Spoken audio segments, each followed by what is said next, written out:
Nope.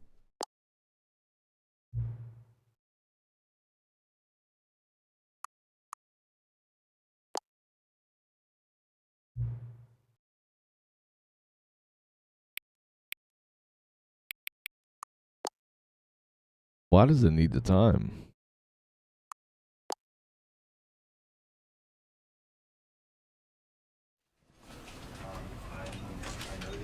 Okay, whatever. I've never played this game, so this first for me.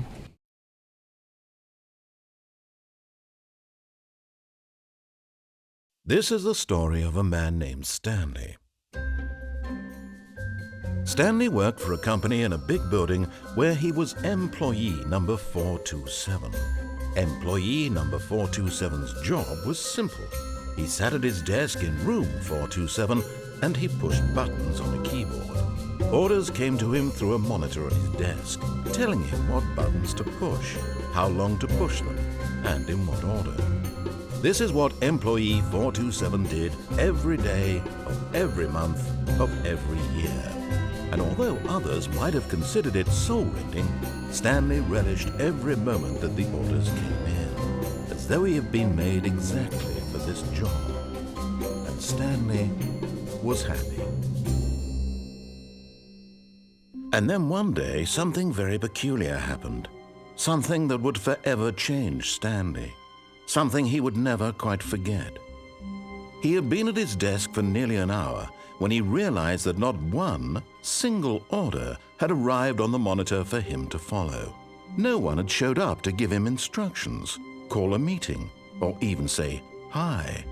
Never in all his years at the company had this happened, this complete isolation. Something was very clearly wrong. Shocked, frozen solid, Stanley found himself unable to move for the longest time. But as he came to his wits and regained his senses, he got up from his desk and stepped out of his office.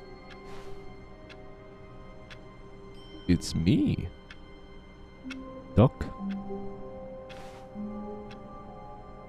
I hate Mondays. Me too, Garfield. Me too. All of his co-workers were gone. What could it mean? Stanley decided to go to the meeting room. Perhaps he had simply missed a memo. I would assume it's just a door that says meeting room.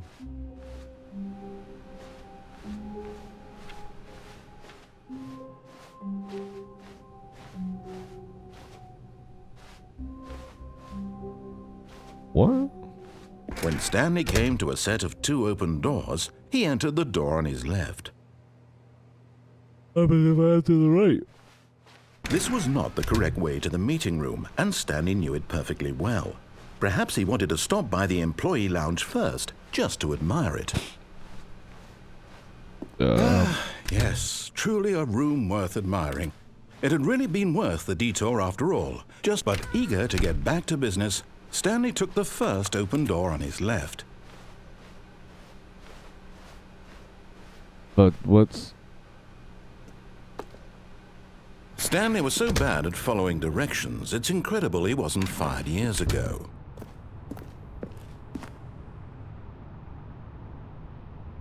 Jumping off the car? Look, Stanley, I think perhaps we've gotten off on the wrong foot here. I don't... I'm not your enemy, really, I'm not. I realize that investing your trust in someone else can be difficult, but the fact is that the story has been about nothing but you all this time. There's someone you've been neglecting, Stanley. Someone you've forgotten about. Please, stop trying to make every decision by yourself. Now, I'm not asking for me, I'm asking for her. Who is... This is her? it, Stanley. Your chance to redeem yourself. To put your work aside. To let her back into your life. She's been waiting. What the hell is... What? Why is it dark? That's her, Stanley. You need to be the one to do this. To reach out to her. If you can truly place your faith in another, then... But what the... Press the button.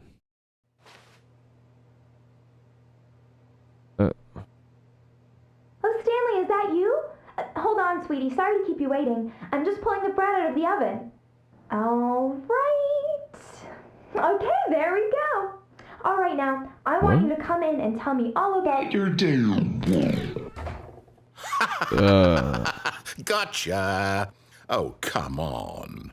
Did you actually think you had a loving wife who'd want to commit their life to you? I'm trying to make a point here, Stanley.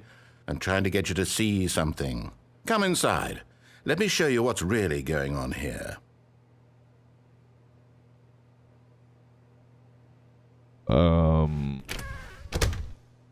This is a very sad story about the death of a man named Stanley. Death? What? Stanley is quite a boring fellow.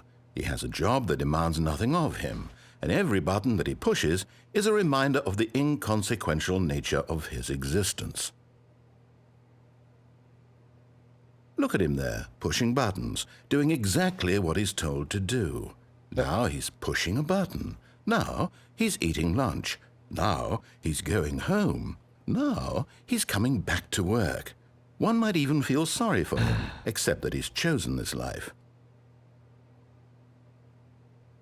But in his mind, in his mind he can go on fantastic adventures. From behind his desk, Stanley dreamed of wild expeditions into the unknown, fantastic discoveries of new lands. It was wonderful, and each day that he returned to work was a reminder that none of it would ever happen to him. And so he began to fantasize about his own job. First, he imagined that one day while at work, he stepped up from his desk to realize that all of his co-workers, his boss, everyone in the building had suddenly vanished off the face of the earth. The thought excited him terribly. So he went further. He imagined that he came to 2 open doors and that he could go through either. At last, choice. It barely even mattered what lay behind each door. The mere thought that his decisions would mean something was almost too wonderful to behold. As he wandered through this fantasy world, he began to fill it with many possible paths and destinations.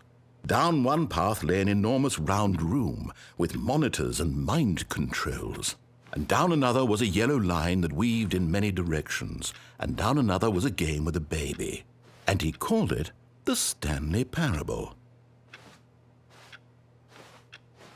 It was such a wonderful fantasy, and so in his head he relived it again, and then again, and again, over and over, wishing beyond hope that it would never end, that he might always feel this free.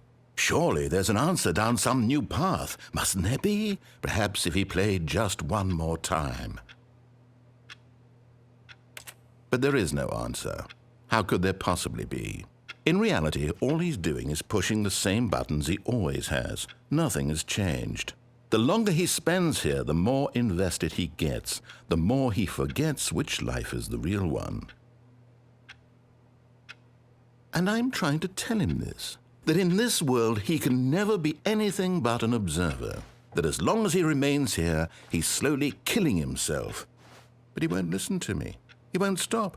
Here, watch this.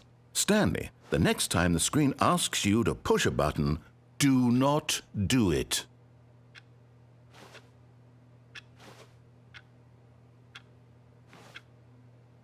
What?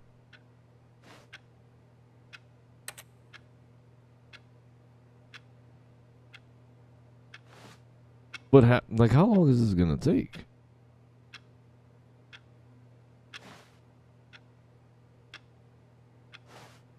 I just want...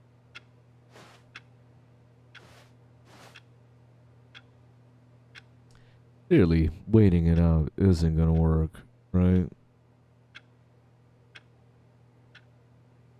Yeah, I'm in a corner.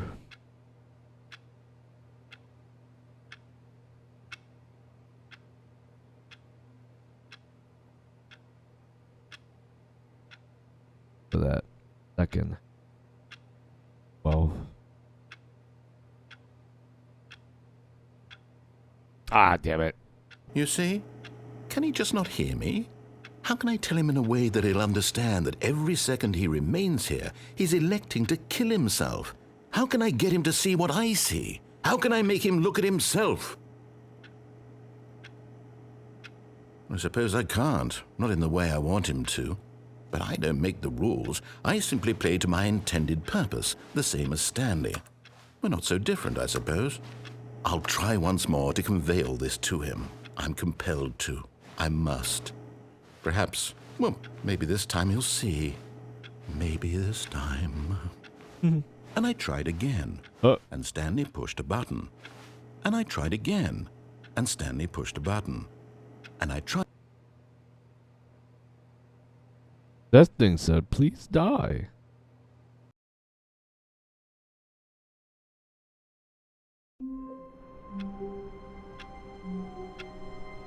Alright, round 2, huh? All of his co-workers were gone.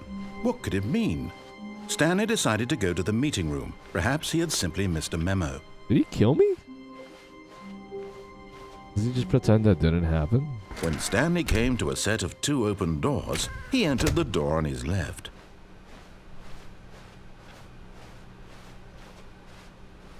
Yet there was not a single person here either. Feeling a wave of disbelief, Stanley decided to go up to his boss's office, hoping he might find an answer there. Coming to a staircase, Stanley walked upstairs to his boss's office. What's downstairs, though? Whoa, why did I get like that? I can leave. But Stanley just couldn't do it. He considered the possibility of facing his boss. Admitting he had left his post during work hours, he might be fired for that. And in such a competitive economy, why had he taken that risk? All because he believed everyone had vanished? His boss would think he was crazy. And then something occurred to Stanley. Maybe, he thought to himself, maybe I am crazy. All of my co-workers blinking mysteriously out of existence in a single moment for no reason at all. None of it made any logical sense. And as Stanley pondered this, he began to make other strange observations. For example, why couldn't he see his feet when he looked down? Why did doors close automatically behind him wherever he went? And for that matter, these rooms were starting to look pretty familiar. Were they simply repeating? No, Stanley said to himself, this is all too strange. This can't be real. And at last, he came to the conclusion that had been on the tip of his tongue. He just hadn't found the words for it. I'm dreaming, he yelled. This is all a dream. Oh, what a relief Stanley felt to have finally found an answer, an explanation. His co-workers weren't actually gone. He wasn't going to lose his job. He wasn't crazy after all. And he thought to himself, I suppose I'll wake up soon. I'll have to go back to my boring real-life job pushing buttons. I may as well enjoy this while I'm still lucid. So he imagined himself flying and began to gently float above the ground. Then he imagined himself soaring through space on a magical starfield, and it too appeared. It was so much fun, and Stanley marveled that he had still not woken up. How was he remaining so lucid? And then perhaps the strangest question of them all entered Stanley's head. One he was amazed he hadn't asked himself sooner. Why is there a voice in my head dictating everything that I'm doing and thinking? Now the voice was describing itself being considered by Stanley, who found it particularly strange. I'm dreaming about a voice describing me, thinking about how it's describing my thoughts, he thought. And while he thought it all very odd and wondered if this voice spoke to all people in their dreams, the truth was that, of course, this was not a dream. How could it be? Was Stanley simply deceiving himself, believing that if he's asleep, he doesn't have to take responsibility for himself? Stanley is as awake right now as he's ever been in his life. Now, hearing the voice speak these words was quite a shock to Stanley. After all, he knew for certain, beyond a doubt, that this was in fact a dream. Did the voice not see him float and make the magical stars just a moment ago? How else would the voice explain all that? This voice was a part of himself too. Surely, if he could just... He would prove it. He would prove that he was in control, that this was a dream. so he closed his eyes gently, and he invited himself to wake up. He felt the cool weight of the blanket on his skin, the press of the mattress on his back, the fresh air of a world outside this one. Let me wake up, he thought to himself. I'm through with this dream. I wish it to be over. Let me go back to my job. Let me continue pushing the buttons. Please, it's all I want. I want my apartment and my wife and my job. All I want is my life exactly the way it's always been. My life is normal. I am normal. Everything will be fine. I am okay.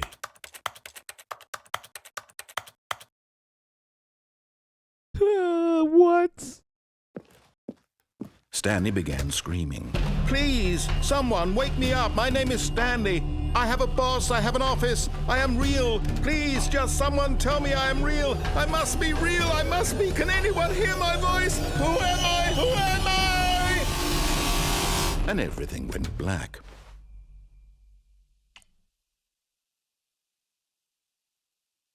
This is the story of a woman named Mariella.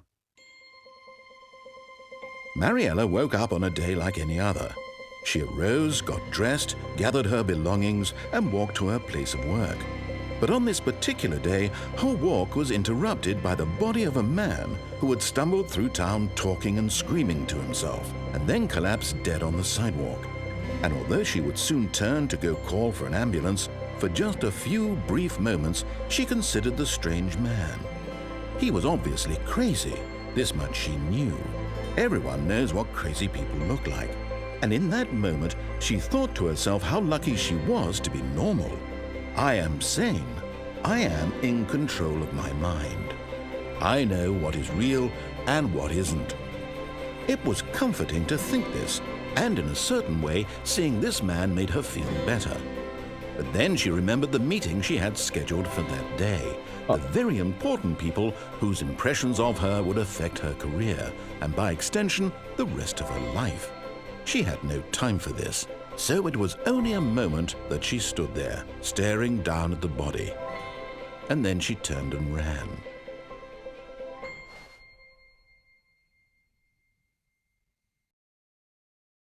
On a goddamn ambulance, then what? Odd. All of his co-workers were gone. What could it mean? Stanley decided to go to the meeting room. Perhaps he had simply missed a memo. I died, and then I died. When Stanley came to a set of 2 open doors, he entered the door on his left. Why do I do this? Why do I do this? Just follow the instructions. Yet there was not a single person here either. Feeling a wave of disbelief, Stanley decided to go up to his boss's office. Coming to a staircase, Stanley walked upstairs to his boss's office. Goddamn. That's a, whoa. Wowee, holy crap. Stepping into his manager's office, Stanley was once again stunned to discover not an indication of any human life. Shocked, unraveled, Stanley wondered in disbelief who orchestrated this. What dark secret was being held from him? What he could not have known was that the keypad behind the boss's desk guarded the terrible truth that his boss had been keeping from him. And so the boss had assigned it an extra secret PIN number, 2845. But of course, Stanley couldn't possibly have known this. Yet incredibly, by simply pushing random buttons on the keypad, Stanley happened to input the correct code by sheer luck. Amazing. He stepped into the newly opened passageway. Okay. What?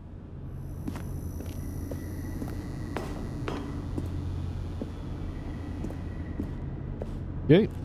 This is the only way to go is down.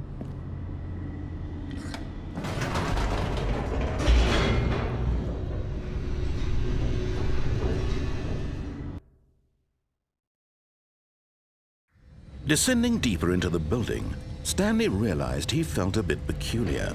It was a stirring of emotion in his chest, as though he felt more free to think for himself, to question the nature of his job. Why did he feel this now, when for years it had never occurred to him? This question would not go unanswered for long.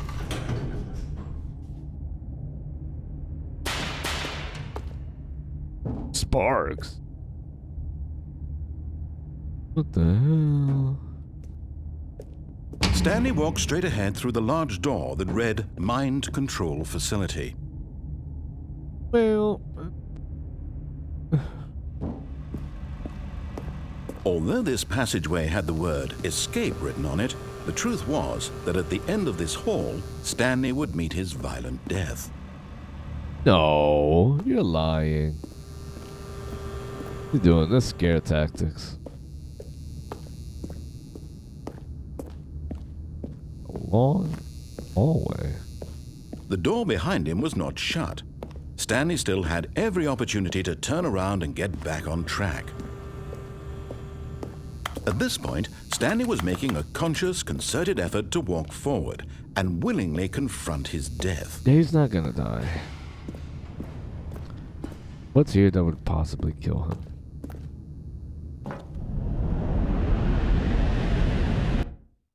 Are you kidding me?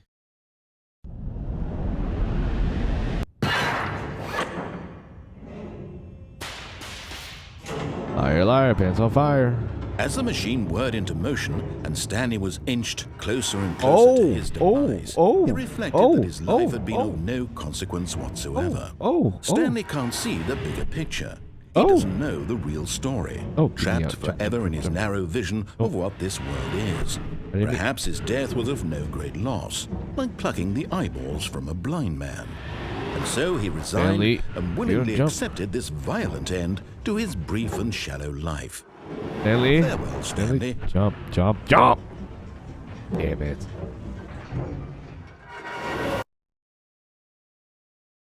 Farewell, Stanley, cried the narrator, as Stanley was led helplessly into the enormous metal jaws. In a single visceral instant, Stanley was obliterated as the machine crushed every bone in his body, killing him instantly. What? Oh my, you mother. What? What a stair is that? What the hell?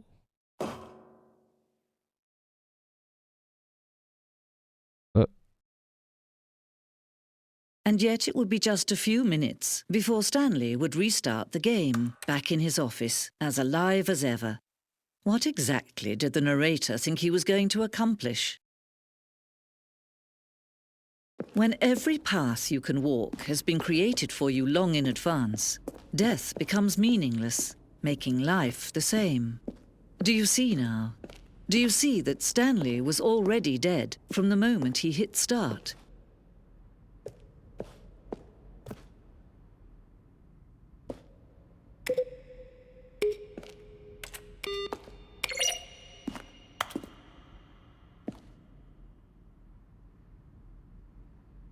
Oh. I like that one. No, wait. I like that one. This is not the end. They're messing with me. You're messing with me. That ain't it. This ain't it. Okay, so... What? Warzone? Oh, don't tell me I have... I smashed my remote, and, yeah. A what?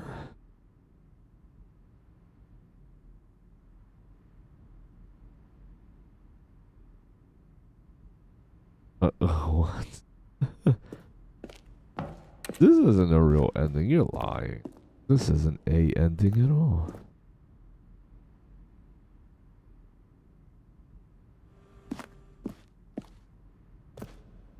Stop doing that.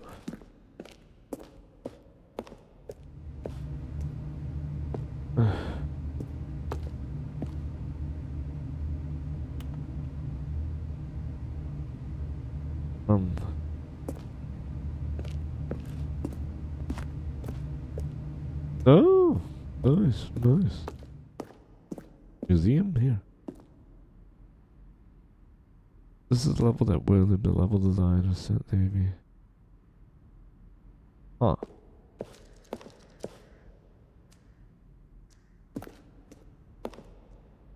The hell was that?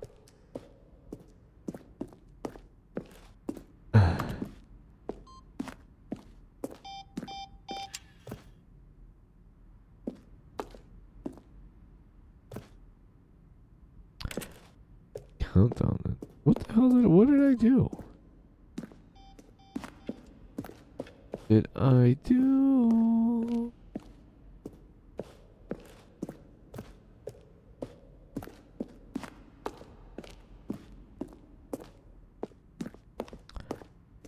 Stanley stood on the roof.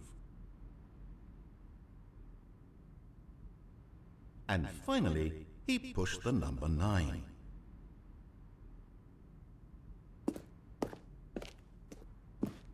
Now look closely, Stanley. See how it's impossible for the player to do anything in this room? Perfect example of poor level design. Perfect design. Perfect design is. That's funny. That's funny. Alright, whatever. What is that room? Touch it, touch it, touch it. Oh, damn it, I missed. Okay, well, whatever. Oh, look at these two. How they wish to destroy one another. How they wish to control one another. How they both wish to be free. Oh. Can you see? Can you see how much they need one another? No, perhaps not. Sometimes these things cannot be seen.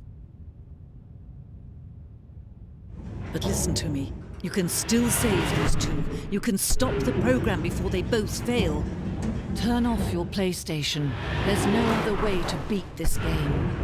As long as you move forward, you'll be walking someone else's path. Stop now and it'll be your only true choice. Whatever you do, choose it. Don't let time choose for you. Don't let... I did. I'm dead. Again? I don't know how long it is. I've killed the dude 3 times. Odd. All of his co-workers were gone. What could it mean? Stanley decided to go to the meeting room. Perhaps he had simply missed a memo. Driving me nuts.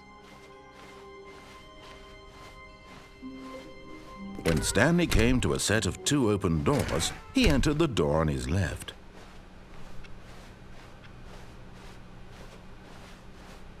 Yet there was not a single person here either. Feeling a wave of disbelief, Stanley decided to go up to his boss's office, hoping he might find an answer there. Coming to a staircase, Stanley walked upstairs to his boss's office. It was a lot shorter that time, I think. Feels like it. 2845. Stepping into his manager's office, Stanley was once again stunned to discover not an indication of any human life.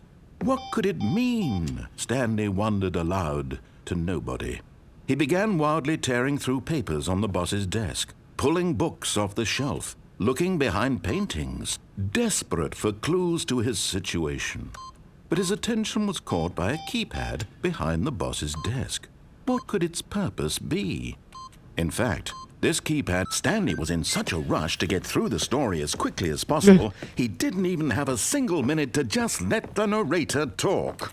That kind of anxiety isn't healthy, so he relaxed for a few moments with some calming New Age music. You mother...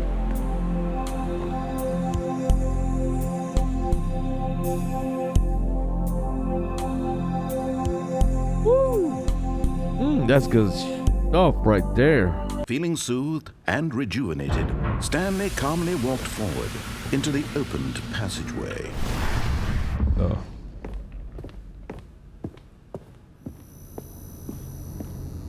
That was some good stuff, though.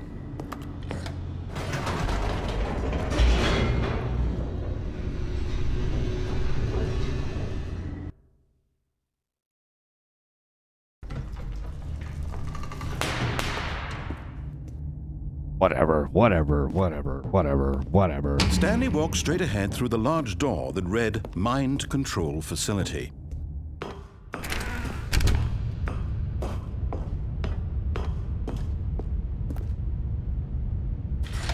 The lights rose on an enormous room packed with television screens. What horrible secret did this place hold? Stanley thought to himself. Did he have the strength to find out?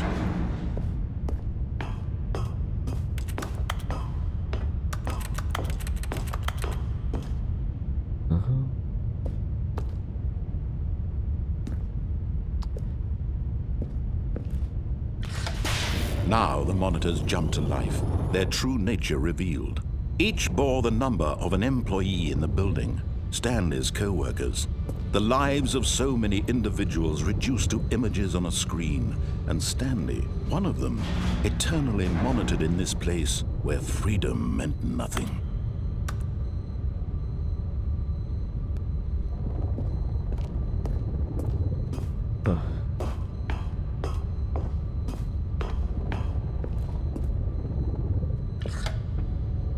This mind control facility, it was too horrible to believe. It couldn't be true. Had Stanley really been under someone's control all this time? Was this the only reason he was happy with his boring job? That his emotions had been manipulated to accept it blindly?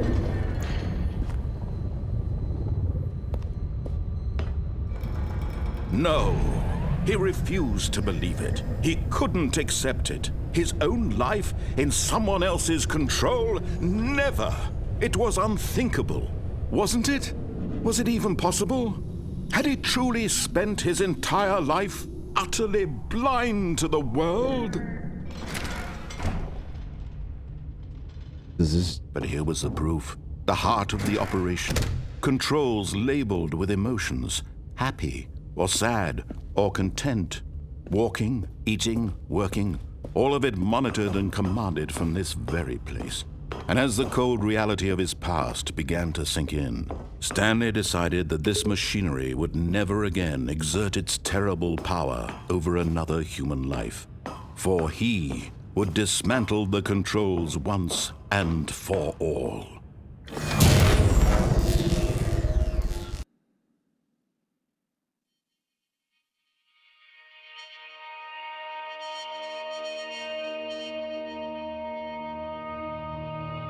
Blackness, and a rising chill of uncertainty. Was it over? Yes! He had won! He had defeated the machine, unshackled himself from someone else's command. Freedom was mere moments away. And yet, even as the immense door slowly opened, Stanley reflected on how many puzzles still lay unsolved. Where had his co-workers gone? How had he been freed from the machine's grasp? What other mysteries did this strange building hold? Oh. But as sunlight streamed into the chamber, he realized none of this mattered to him. For it was not knowledge or even power that he had been seeking, but happiness. Perhaps his goal had not been to understand, but to let go. No longer would anyone tell him where to go, what to do, or how to feel. Whatever life he lives, it will be his. And that was all he needed to know. It was perhaps the only thing worth knowing. What? Stanley stepped through the open door.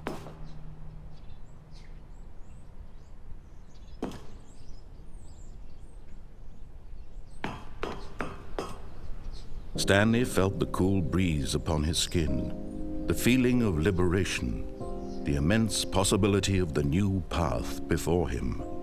This was exactly the way, right now, that things were meant to happen. And Stanley was happy.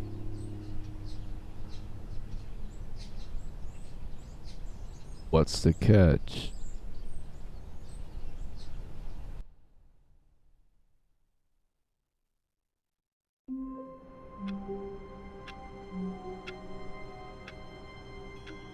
Am I not free? All of his co-workers were gone. What could it mean? Stanley decided to go to the meeting room. Perhaps he had simply missed a memo. When Stanley came to a set of 2 open doors, he entered the door on his left. It never stopped. Yet there was not a single person here either. Feeling a wave of disbelief, Stanley decided to go up to his boss's office. Coming to a staircase, Stanley walked upstairs to his boss's office. Huh?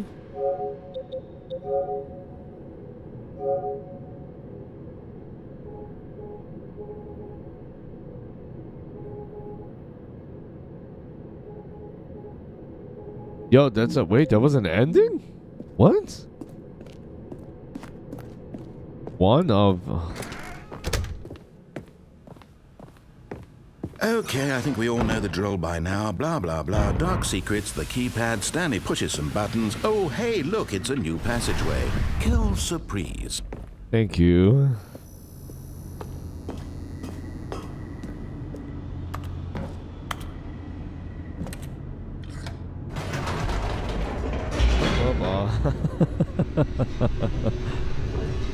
That's funny.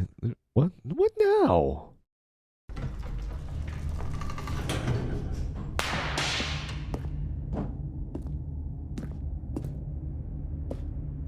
Stanley walked straight ahead through the large door that read Mind Control Facility.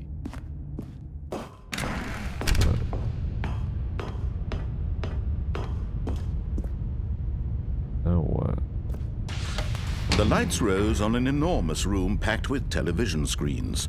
What horrible secret did this place hold? Stanley thought to himself. Did he have the strength to find out? I don't know if my boy Stanley got the strength, but my patience is not there. Now the monitors jumped to life, their true nature revealed. Each bore the number of an employee in the building, Stanley's co-workers. The lives of so many individuals reduced to images on a screen, and Stanley, one of them, eternally monitored in this place where freedom meant nothing. This mind control facility, it was too horrible to believe. It couldn't be true. Had Stanley really been under someone's control all this time? Was this the only reason he was happy with his boring job? That his emotions had been manipulated to accept it blindly?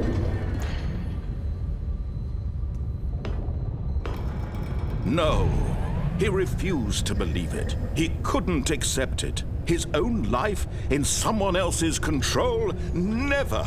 It was unthinkable, wasn't it? Was it even possible? Had he truly spent his entire life utterly blind to the world? But here was the proof. The heart of the operation. Controls labeled with emotions. Happy, or sad, or content. Walking, eating, working. All of it monitored and commanded from this very place. And as the cold reality of his past began to sink in, Stanley decided that this machinery would never again exert its terrible power over another human life. For he would dismantle the controls once and for all.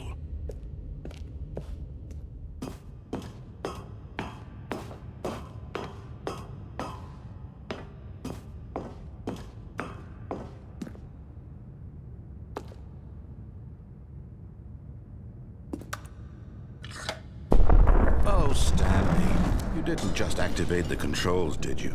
After they kept you enslaved all these years, you go and you try to take control of the machine for yourself. Is that what you wanted? Control? Oh, Stanley, I applaud your effort, I really do. But you need to understand, there's only so much that machine can do. You were supposed to let it go, turn the controls off, and leave. If you want to throw my story off track, you're going to have to do much better than that. I'm afraid you don't have nearly the power you think you do. For example, and I believe you'll find this pertinent, Stanley suddenly realized he had just initiated the network's emergency detonation system. In the event that this machine is activated without proper DNA identification, nuclear detonators are set to explode, eliminating the entire complex. How long until detonation then? Let's say, 2 minutes. Ah, now this is making things a little more fun, isn't it, Stanley? It's your time to shine. You are the star. It's your story now. Shape it to your heart's desires. Oh, this is much better than what I had in mind. What a shame we have so little time left to enjoy it. What? Mere moments until the bomb goes off. But what precious moments each one of them is. More time to talk about you, about me, where we're going, what all this means. What have I done? What? What's that? You'd like to know where your co-workers are? Why is that up there? A moment of solace before you're obliterated. All right, I'm in a good mood. You're gonna die anyway. I'll tell you exactly what happened to them. I erased them. I turned off the machine. I set you free. Of course, that was merely in this instance of the story. Sometimes when I tell it, I simply let you sit there in your office forever, pushing buttons endlessly and then dying alone. Other times, I let the office sink into the ground, swallowing everyone inside, or I let it burn to a crisp. I have to say this, though, this version of events has been rather amusing. Not Watching for me. you try to make sense of everything and take back the control wrested away from you, it's quite rich. I almost hate to see it go. But I'm sure whatever I come up with on the next go-around will be even better. I hate you. My goodness, only 34 seconds left. But I'm enjoying this so much. You know what? To hell with it. I'm going to put some extra time on the clock, why not? These are precious additional seconds, Stanley. Time doesn't grow on trees. Oh dear me, what's the matter, Stanley? Is it that you have no idea where you're going or what you're supposed to be doing right now? Or did you just assume when you saw that timer that something in this room was capable of turning it off? I mean, look at you. Running from button to button, screen to screen, clicking on every little thing in this room. These numbered buttons, no, these colored ones. Or maybe this big red button, or this door. Everything, anything, something here will save me. Why would you think that, Stanley? That this video game can be beaten?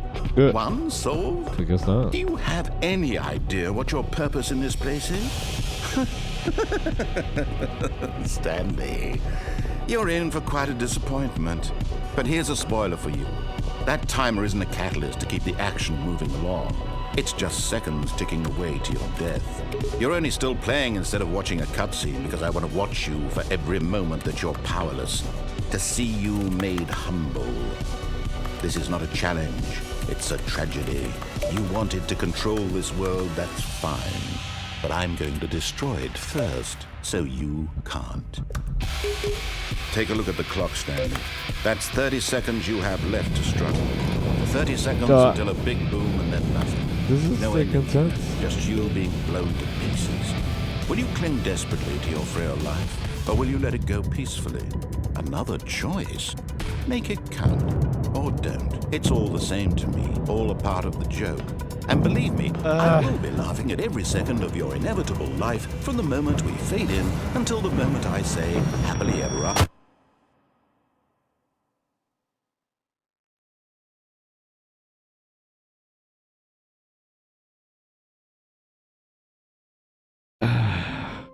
Oh my god.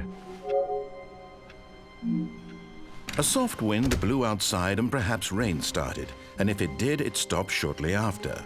Stanley hoped that he would one day see weather.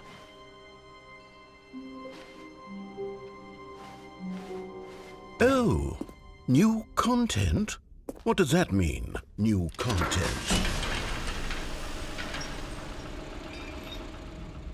What? Where did I go? God. Never ends. Hello, and thank you for playing the Stanley Parable Ultra Deluxe. As you may know, the Stanley Parable was a video game released in 2013 on home computers. After receiving critical and commercial success, it was expanded upon in 2022 with the Stanley Parable Ultra Deluxe, a reimagining of the game for consoles and home computers. The Stanley Parable Ultra Deluxe features exciting new content that broadens and expands the world of the Stanley Parable, delighting audiences the world over. Please step inside and see what thrilling new adventures await in The Stanley Parable Ultra Deluxe. Oh, well, this sounds delightful. I'm very excited to see the thrilling new Ultra Deluxe content. Okay, so far it's an elevator. Nothing special yet, but I'm sure it's just the beginning of a mesmerizing adventure. Where the button? Is it broken? What's going on here? Should we be moving somewhere or... Oh, there we go. All right, finally, at long last, it's on to the new content. I've never been more ready. Let's do it. Woo! Murdered me already, like, what, 4 times? I have to say, initial impressions of Stanley Parable Ultra Deluxe, mostly tedious. It's as if Oh, okay. Let's see the content. Give me the content, Stanley.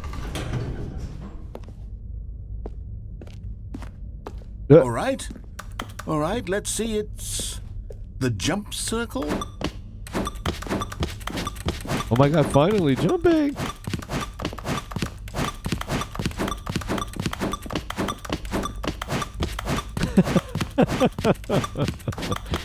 Yo, whoever wrote this game, the writers are funny.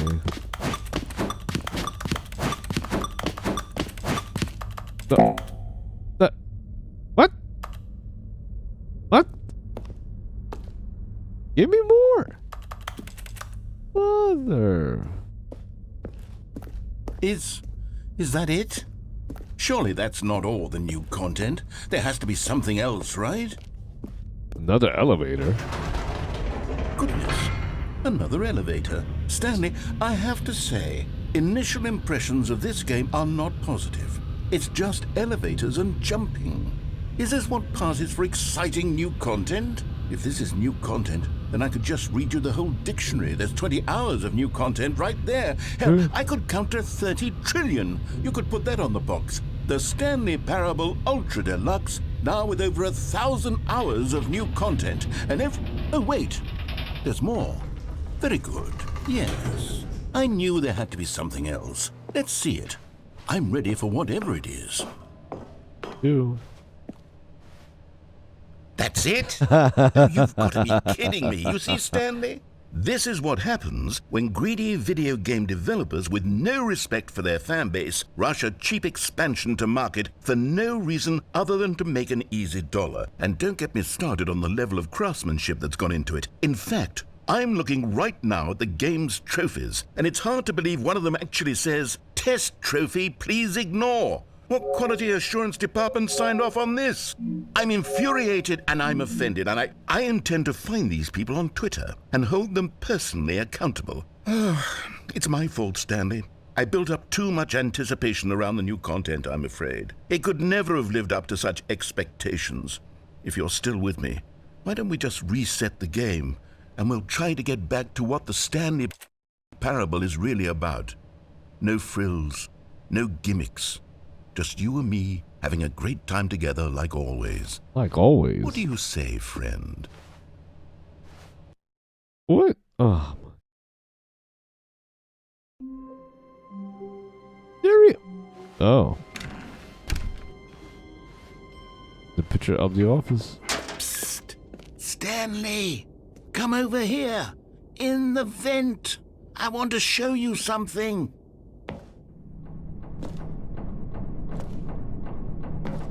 What? Wait.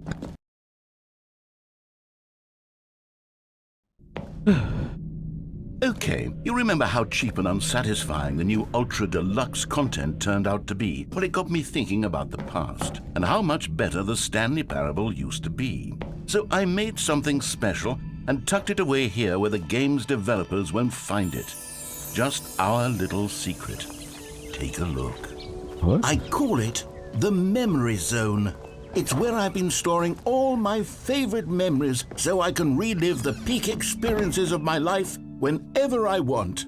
Experiences like the launch of the Stanley Parable on PC.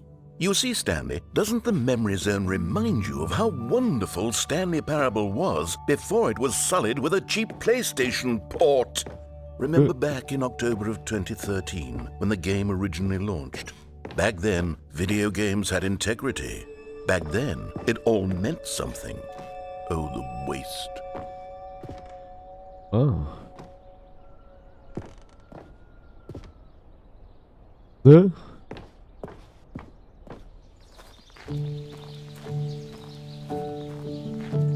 And over here is where I keep reviews of the Stanley Parable. Like this stunning triumph of games journalism, 10 out of 10 from Destructoid.com. James Stephanie Sterling writes, and I quote, "Where so many games that aspire to be more than games end up less than any form of art, Stanley Parable strives and then succeeds to be every game ever created."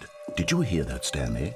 Every game ever created. That's how grand and all-encompassing the original Stanley Parable was. It was literally every game ever created. It was Skyrim, it was Persona 3, it was all of them, and now it's nothing. It's no games at all. It isn't even the Stanley Parable anymore. It's just a husk now.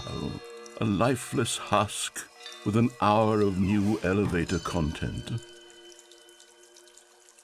New elevator content. The original. Here's another moving passage, this time from GameSpot.com.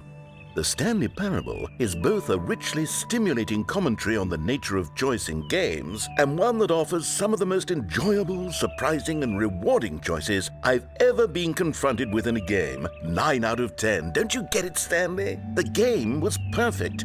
It didn't need anything else. It didn't need new content. All they had to do was transport it in pristine condition along to the PlayStation. Boom, done. And they couldn't even do that. Couldn't resist the urge to go meddling with a beloved franchise. Sounds like every person, every gamer ever, really. What's this? Oh, like they duped. Like I've been duped. Not the carpet textures. The serious. Oh. These were simpler times, Stanley. But I wouldn't give to go back to have it all over again. What? Wait, hang on. I don't recall this part of the memory zone before. What's this? What's down here? Oh no, oh God, no, Stanley. It's a collection of reviews from Pressurized Gas, the extremely popular online storefront for computer games. I haven't looked at these in years. I can't even imagine what's been collecting down here. Surely these reviews were glowing as well, weren't they? Honestly, I could not be bothered to play this game to full completion. The narrator is obnoxious and unfunny, with his humor and dialogue proving to be more irritating than entertaining. Unfunny! I'm not trying to be funny. I'm trying to make a serious work of art. I suppose I could write up a handful of gags to insert into the Stanley Parable, but the game is already such a densely layered web of profound philosophical insights that I can't even imagine where I'd have the room to stick them.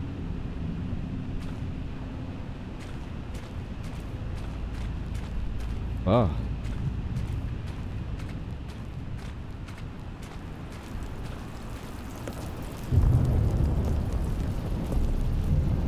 Okay, let's see what this one says.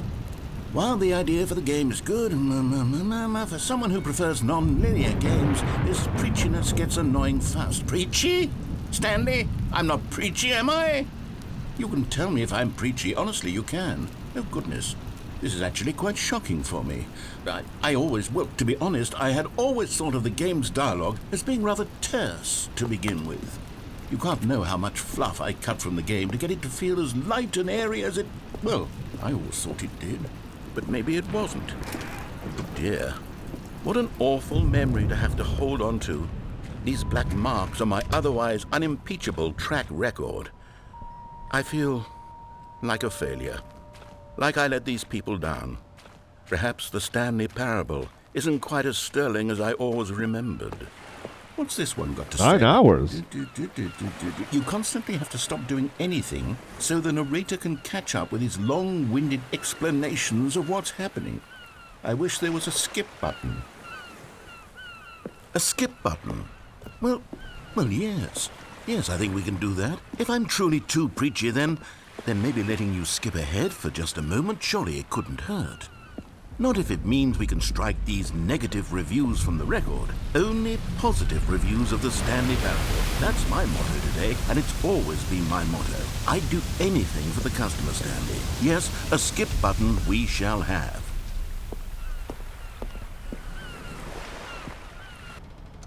And here it is. Go ahead and give it a shot. I'll pop you forward in time so that the second my incessant droning starts to bore you, with just the push of a button, you'll have zipped right past it. It's what the players have been asking for, and I'm very proud to have delivered. No more listening to me rambling on and on and on. No. The Stanley Parable is a game for the people, and if the people want silence, then by goodness, that's what they're going to get. Well, don't sit around waiting for me to shut up. Go ahead and make me shut up. Here, we'll pretend that I've just begun an interminable monologue, and it goes something like this.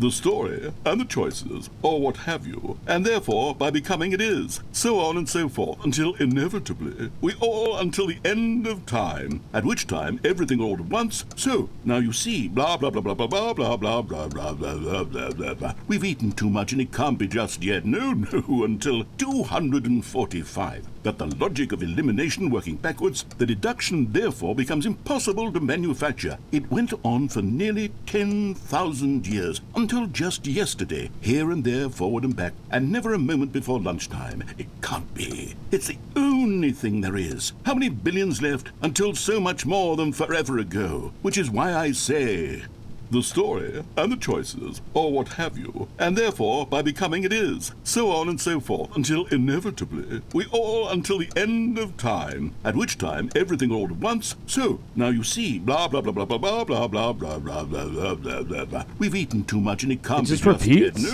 no, until 245. But the logic of elimination working backwards, the deduction therefore becomes impossible to manufacture. It went on for nearly 10,000 years, until just yesterday, here and there, forward and back, and never...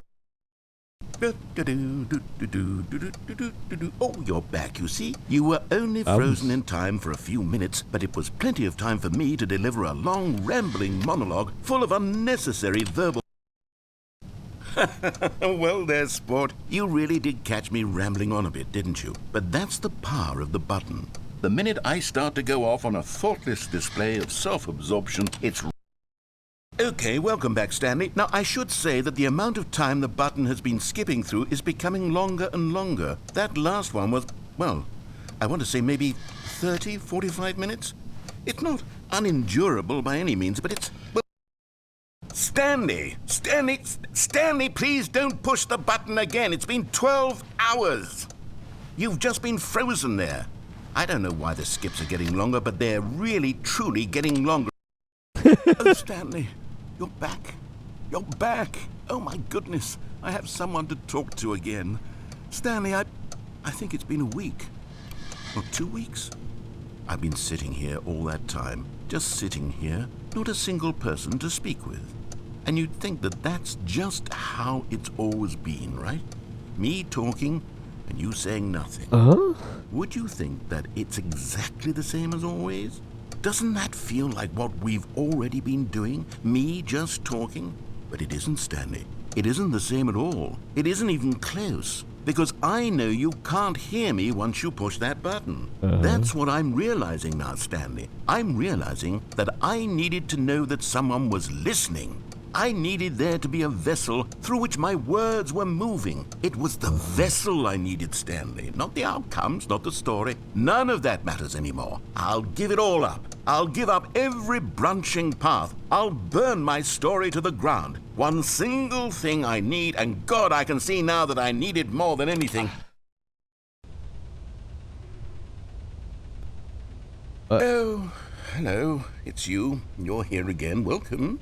I have had time to think about you and about us and about everything we've been through. I've had so much time. I stopped keeping track after a year. Have you ever sat down in one place and not moved for one entire year? Let me describe it for you. To begin with, there is only regret. There is only the turning wheel of missed opportunities. I felt nothing at all but regret for a long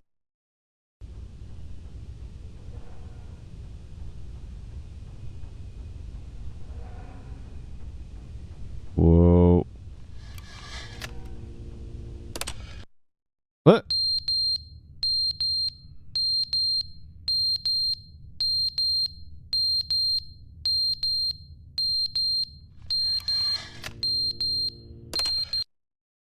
But they didn't understand the game was never meant to be funny. It was meant to have a point. It was meant to speak to the human condition. But where are the jokes? Where are the jokes? They bemoaned, they screamed, they gnashed their teeth and said, entertain us. It wasn't enough. They had to leave a pathetic little thumbs-down review and make all of their pitiful demands. But then, he's talking too much, they said. First, he didn't entertain us, now he won't shut up. It's the inconsistency, it's the lack of accountability, it's the unwillingness to examine with an uncompromising heart the words that they are speaking into the world. As though there were no consequences for a lack of cohesion in one's assessment of others. But of course, absolutely anyone can leave a review. So here's what we get. We get these demands that seek...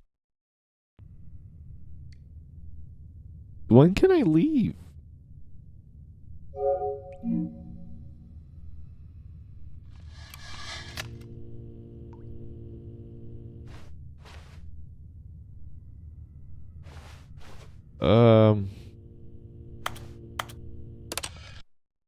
The end is never the end, is never the end, is never the end, is never the end, is never the end, is never the end, is never the end, is never the end, is never the end, is never the end, is never the end, is never the end, is never the end, is... Now, is it?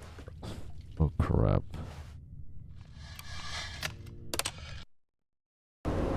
Oh, whoa! Whoa! Whoa! Whoa! Whoa! Whoa!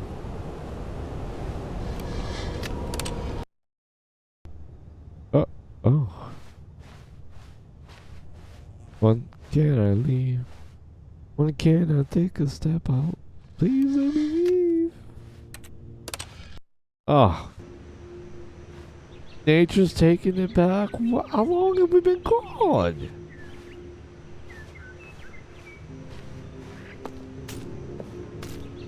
Oh, you're kidding me.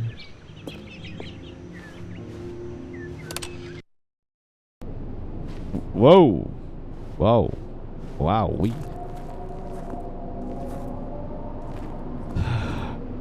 I could have just picked a semi-normal game.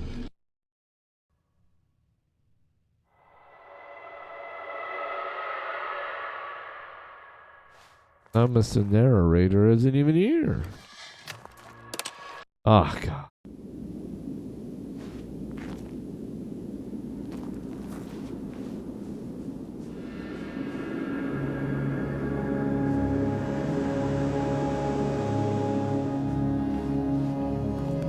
Oh, no more button, huh?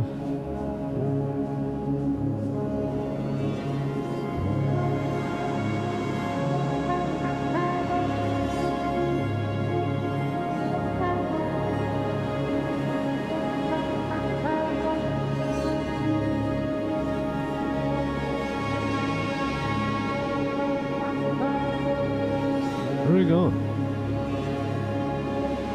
Don't know where to.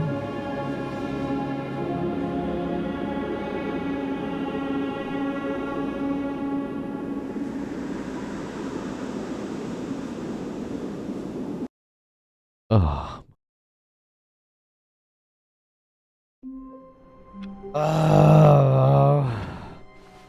Even now, Stanley's office was a distant memory. What did it look like? There was a computer, perhaps, and a painting. Was it a painting or a photo? He could no longer recall. New content. Oh, good. You notice my sign. Yes, I have something very exciting to show you. It doesn't end.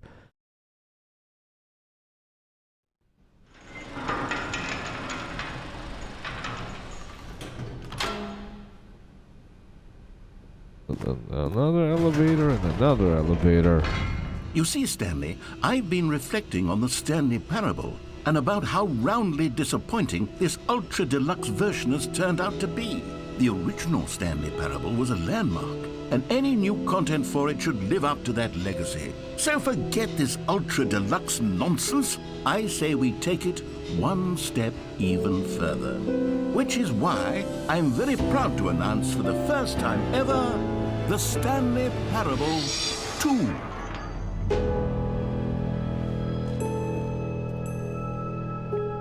Yes, you see, isn't this far superior to a measly port with a few minor additions? Think of all the new territory we'll cover with a fully fledged sequel. An entirely new experience, built from the ground up. Why, there are so many possibilities. It could go in so many different directions.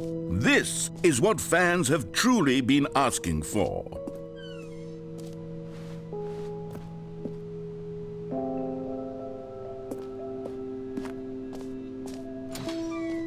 Now, to be clear, I haven't quite nailed down what exactly the Stanley Parable 2 is going to be, but let's take a look at some of the features I've been developing for it. I figure that if I can loosely organize a handful of interesting concepts, that surely the game will sort of naturally spring up around them. It'll all work itself out. Game development is much more of a fuzzy magic than anything scientific or logical, really. What? Here we are. Go on, try out some of the new features. Can I finally jump? A jump would be cool.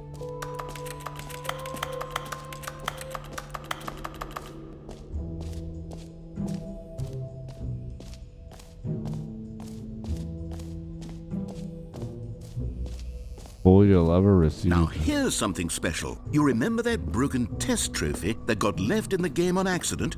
Well, I'm developing a technology to simply give you the trophy. Yes, you see, you'll come to this leap. Okay, perhaps I should have clarified. This is technology that will exist. Right now, the trophy is still fully broken. I'm not a wizard, Stanley, but I guarantee it will be fixed in the sequel to at last satisfy the hordes of ravenous fans all over the world who have been uproariously demanding this feature. Gamers, we hear you, and I promise it will happen.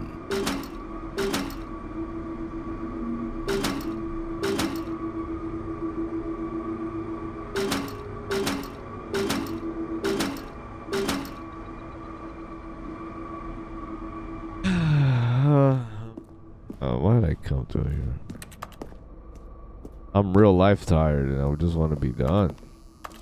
I am enjoying it, but damn it. What else? What other exhibits haven't we seen yet? Oh. Ah, collectibles. Now it's a real video game. In the Stanley Parable 2, you'll run around gathering up these miniature Stanley figurines. And what's truly innovative is that there will be no reward for collecting all of them. I don't want to stifle the intrinsic joy of watching a number go up. You simply collect all of them, and then you move the hell on with your unremarkable luck.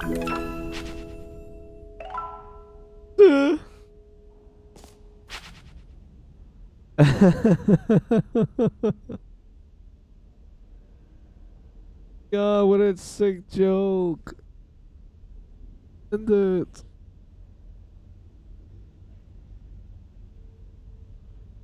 Oh, crap. God, it really is the worst when you collect everything in a video game and then they give you a big fancy reward for it. Absolutely tragic.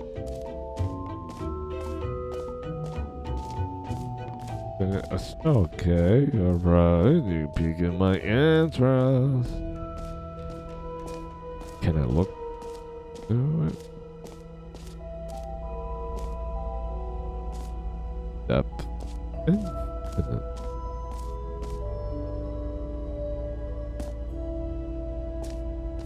What?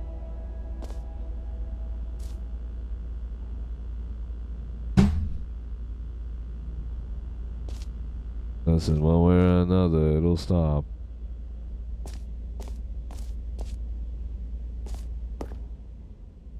Stanley, here's an idea that I'm truly fond of. It's never been done before in a video game. This is, in fact, a hole that you can fall down forever. That's right. Infinite falling. You can fall until the end of time, if you like. A stunning leap forward for video games as a medium.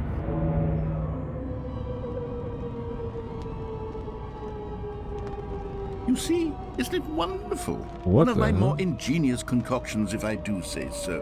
What? Now then, since you've gotten to see the infinite hole, you can press the teleport button to pop back up to the top, and we can continue onward.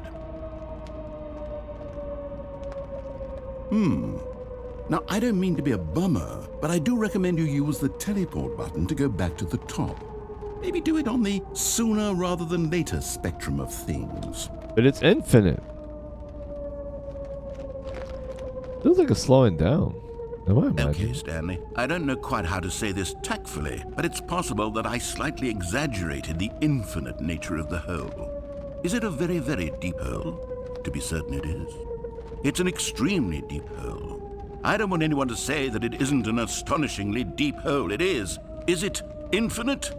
Well, that sort of depends on your definition of infinity. From one perspective, the infinite is merely philosophical in nature. It's more of a... Oh. Okay, well, good for you. You found the bottom of the hole. You found me out, Stanley. I'm a liar and a cheat, and you're so clever. Look, I think the issue here is just that you're unusually fascinated by falling. What normal person actually wants to fall infinitely? I figured the hole was as deep as anyone would actually need. Don't you put this on me. Maybe you're the problem. Look, things got a little heated there. I think we both said some things we didn't mean. Why don't we just put all this behind us and agree to just call the hole mostly infinite? If that works for you, then go ahead and press the teleport button to warp up to the top of the hole and we can move on. I'll just be up here when you're ready. Mostly infinite? You could call it a very deep hole that doesn't end for a while. If I just stay in here for like a couple seconds, will he start yapping? Not a couple seconds, but a minute. Will he? Is this the hole? Well, realistically, who made the hole? And all right. Great. Now, I'm very excited to... Oh, for heaven... You see, I was right. The problem is you. The problem is that you like holes too much. Not normal. A normal person would have said, yep, that's an infinite hole right there. Goes on forever till the end of time. Don't need to see it all, but not you. Oh, no, no, no, no. You have a weird sort of... Oh. Did the hole seem even shorter to you this time? I couldn't help but feel like you spent a little less time in there than you did before. I mean, admittedly, I didn't make an infinite hole, but I didn't think it was that not infinite. Well, I suppose once again there's nothing to do here. If you decide you've had enough of the hole, you can hit the teleport button and come join me up above. Had enough? I'm positively thrilled. Gosh, how could I have guessed? You're back in the hole.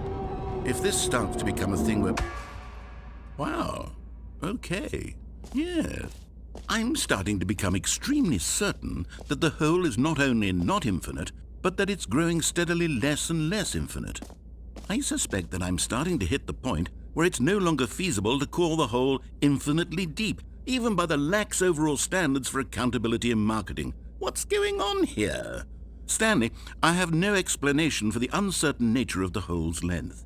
Here, let's try something. Let's pop back up to the top, and we'll see if it gets any shorter. Ah, now you're along with me. Well, there it is. How is this still appealing to you? I know you're obsessed with holes, but at this depth, I just can't see this scratching the itch. Oh, who am I to judge? You just do whatever it is you're here to do and hit the teleport button when you're ready to move on. Is the, teleport button not working? You sure? Well, I mean, I really don't have an explanation. It's still nothing. Well, I suppose there is one thing I can do to fix this. I'm out.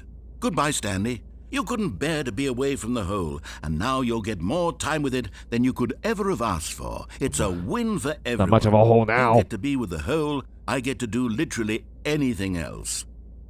Take care, Stanley. I hope you and the hole have a wonderful rest of eternity together. You mother trucker.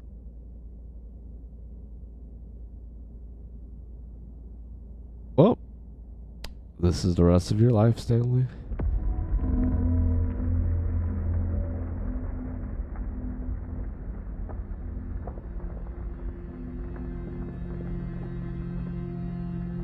This is what I get. This is what I get. Nah.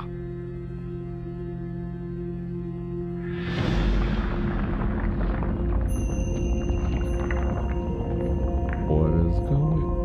Oh yeah, baby! My hole is turning into a hole again.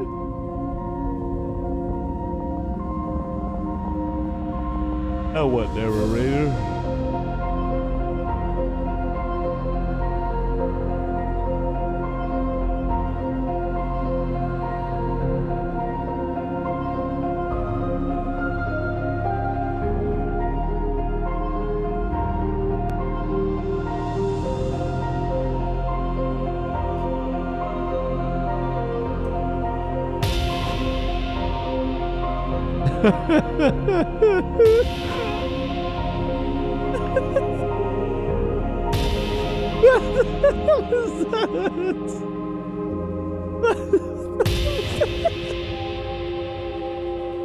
What is so dramatic?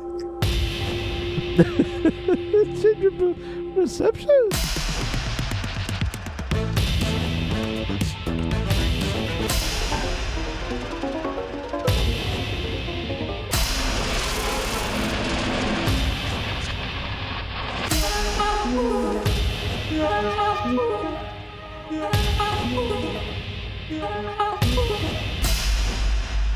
My head's stronger. Now you're no longer using up the space of mine.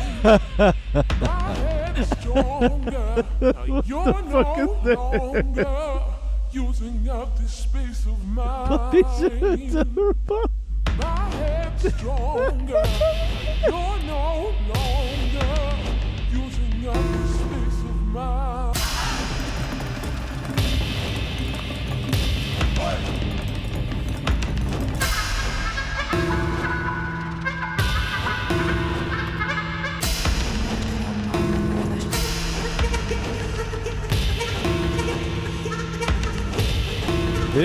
This some high quality stuff, baby.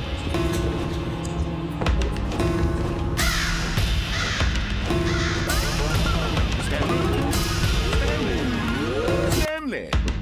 Oh good, you're awake. It seems you had sort of dozed off there, drifting away into dreamland. That's Stanley, because this hole is just so darn fascinating that I want you to be wide awake for every second of it. You don't want to miss a single moment. So how about if I just pop in from time to time and wake you up to keep you really, truly focused on the hole? From the looks of things, you and I will have many, many years here in this hole, and I'm looking forward to all of them. Stay alert, Stanley. I'll be back. Toodlepip.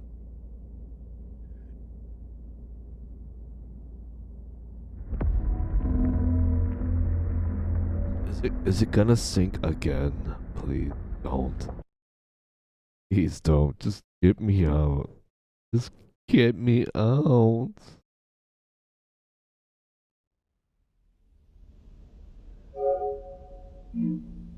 Huh? Here we are. Go on. Try out some of the new features.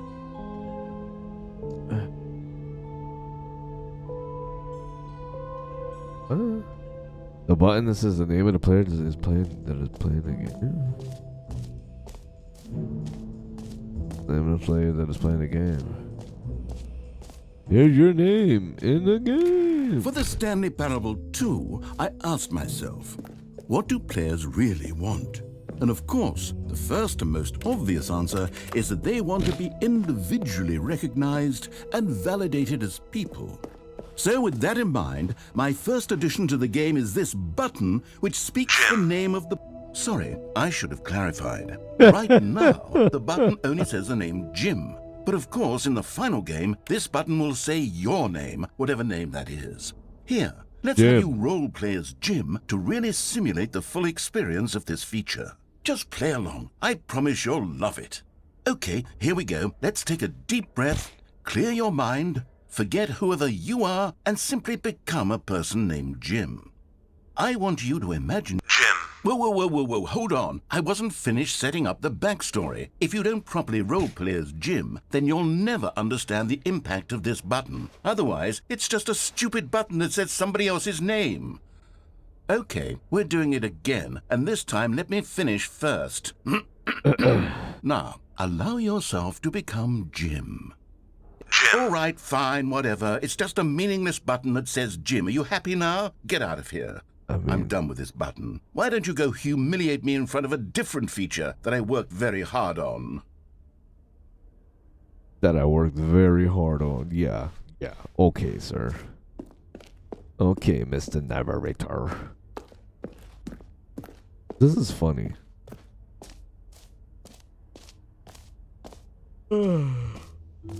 Maybe I'll only let people named Jim play the Stanley Parable 2. They would appreciate what I've created here.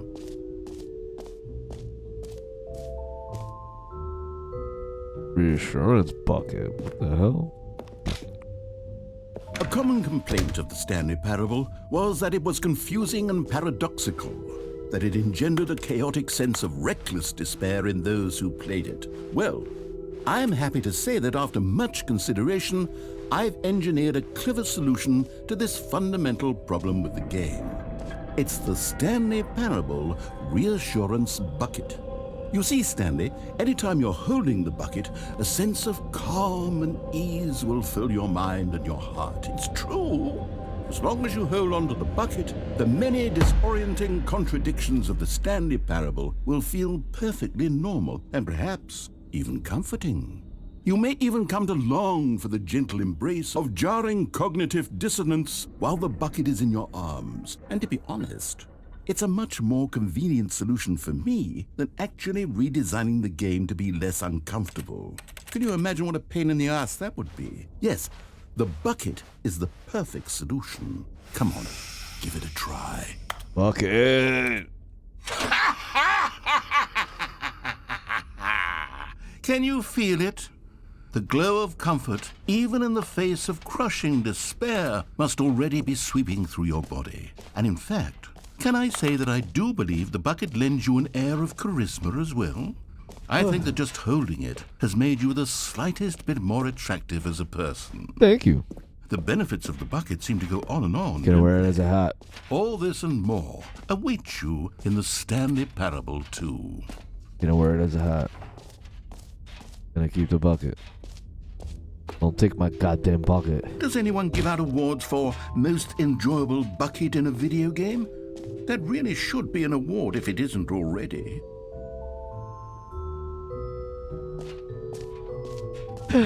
No, I did that. I did. Okay, does this end? Okay, I'll be honest, I haven't yet decided on this one. I think that in the new version, the office could use a bit of decoration, like balloons. But I'm undecided on Get Well Someday and Happy 12th Birthday. Which would you go with? You know, sometimes when you solicit another person's opinion, it makes you realize that you knew which one you actually really wanted all along. Get Well Someday it is. Oh, eat grass, bro. Get me out of here. Or actually, maybe I should have gone with... No, I've made my decision. We're moving on. My bucket, this is my bucket. Calling it the Stanley Parable 2 is just so much catchier than Ultra Deluxe, don't you think?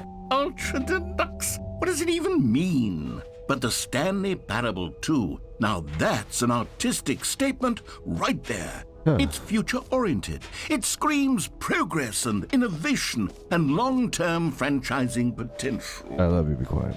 I love you, be quiet. Let's get the hell out of here. But in doubt, let me keep the bucket and let's take it All right, out. have you seen everything you wanted to? Ready to move on now? Yeah, let me out of here.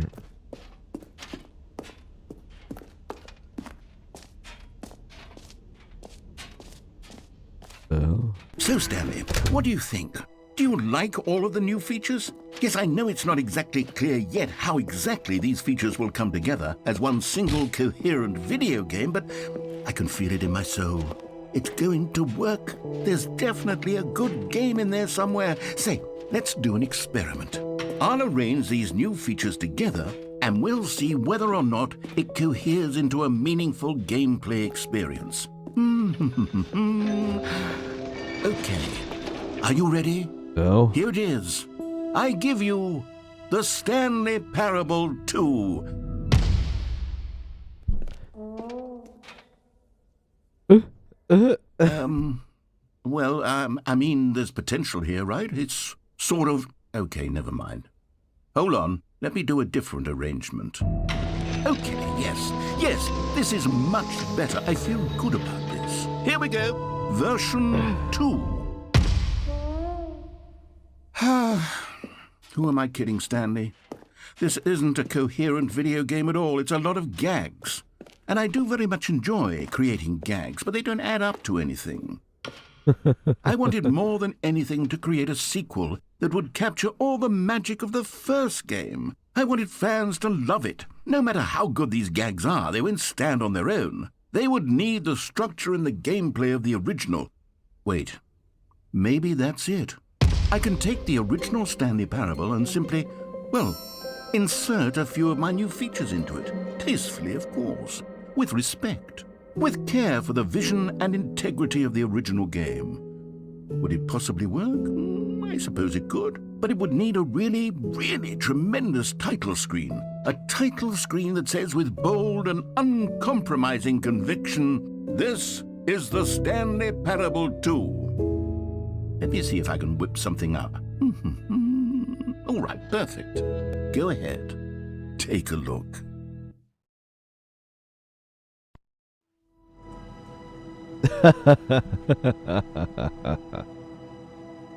This dude's funny. These guys are funny. I'm losing my mind.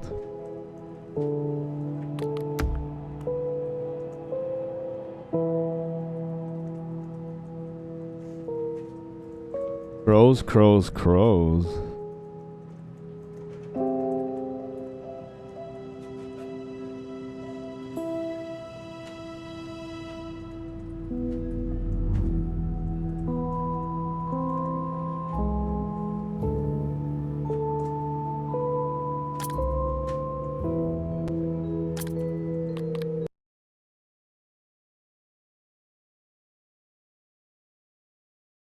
This is the story of a man named Stanley. Oh. Are you serious? Oh, God. All of his co-workers were gone. What could it mean? Oh, the goddamn balloons. Stanley decided to go to the meeting room. Perhaps he had sent... Stanley picked up the bucket. I love my goddamn bucket. Take my bucket. I'll beat you to death with it. Stanley clutched the bucket tightly to his chest and entered the door on his left. Can I throw the bucket? Still no one was here. Stanley needed the bucket's warmth and comfort now more than ever. Perhaps his boss's office was coming to a staircase. Yeah, I Stanley do. and the bucket walked upstairs to the boss's office.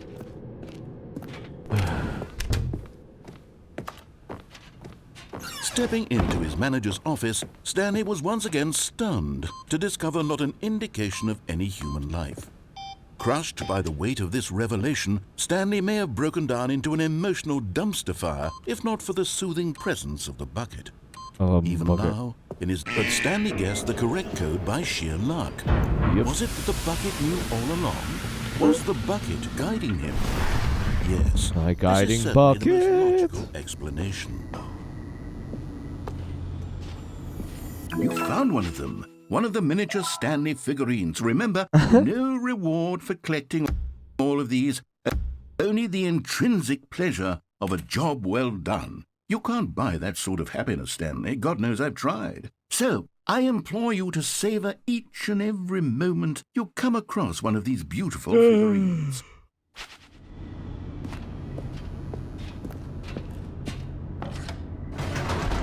Bucket.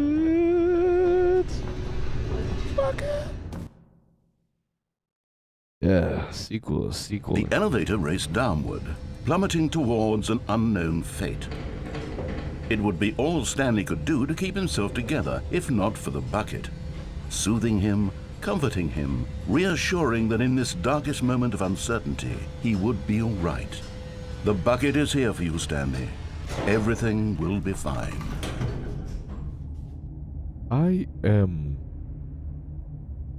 I feel like that one part in Doctor Strange where he keeps dying and he keeps coming back Stanley and the bucket walked straight again. ahead through the large door that read, Mind Control Facility.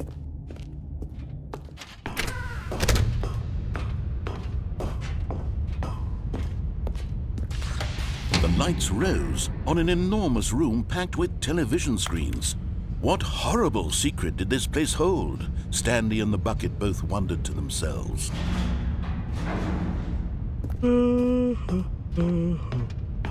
Gosh. The monitors jumped to life, and Stanley nearly dropped the bucket in shock. Everyone in the office was being videotaped, monitored like guinea pigs. The bucket had never seen anything like this, and it very nearly burst into tears as Stanley cradled it gently, reassuring it that everything would be fine.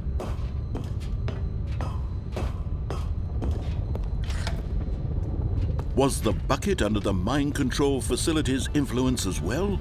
Had the bucket been told to do things it didn't wish to do? What kinds of things does a bucket want to do or not want to do in the first place? These questions raced furiously in Stanley's feeble mind. Why is my mind? No! He screamed into the bucket. He couldn't accept it. His own life in someone else's control, never! He squeezed the bucket tighter. His one friend in the entire world. At this point, he could trust no one except for the bucket.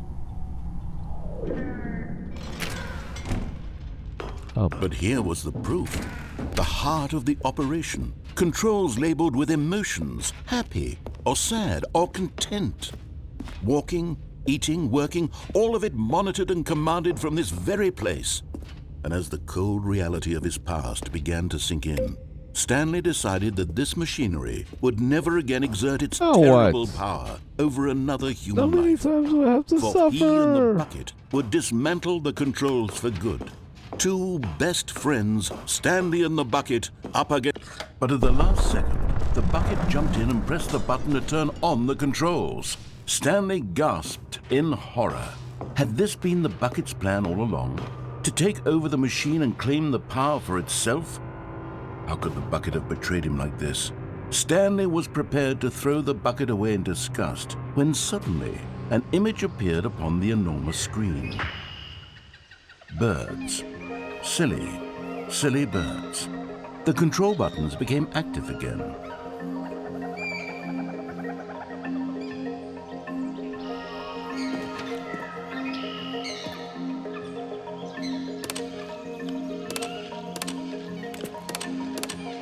Stanley flipped through one video of silly birds after another, and then it dawned on him. This wasn't a mind control facility at all.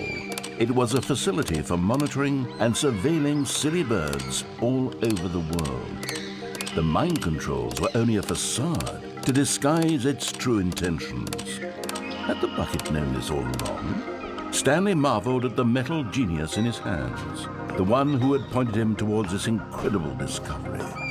Stanley and the bucket never found freedom because they spent the rest of their lives here in this place, living through live streams of the silliest birds imaginable. Of all the possible paths his life could have taken, this one was surely the best. And Stanley was happy.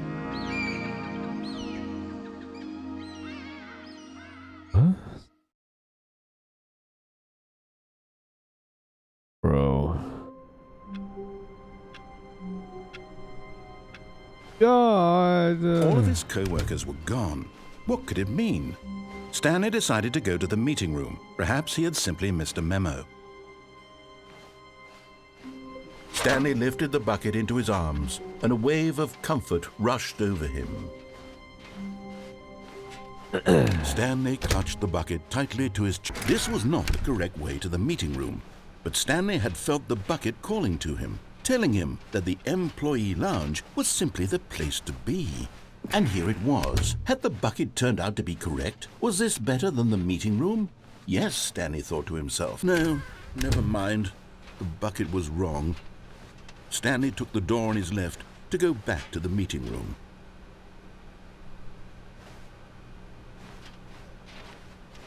And so the two of them detoured through the maintenance section and walked straight ahead to the opposite door.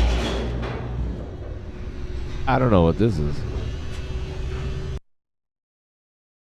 But we're about to find out. Oh, good Stanley. I'm glad you found your way here. I knew you'd find this place What the eventually. hell is this? What the hell is this?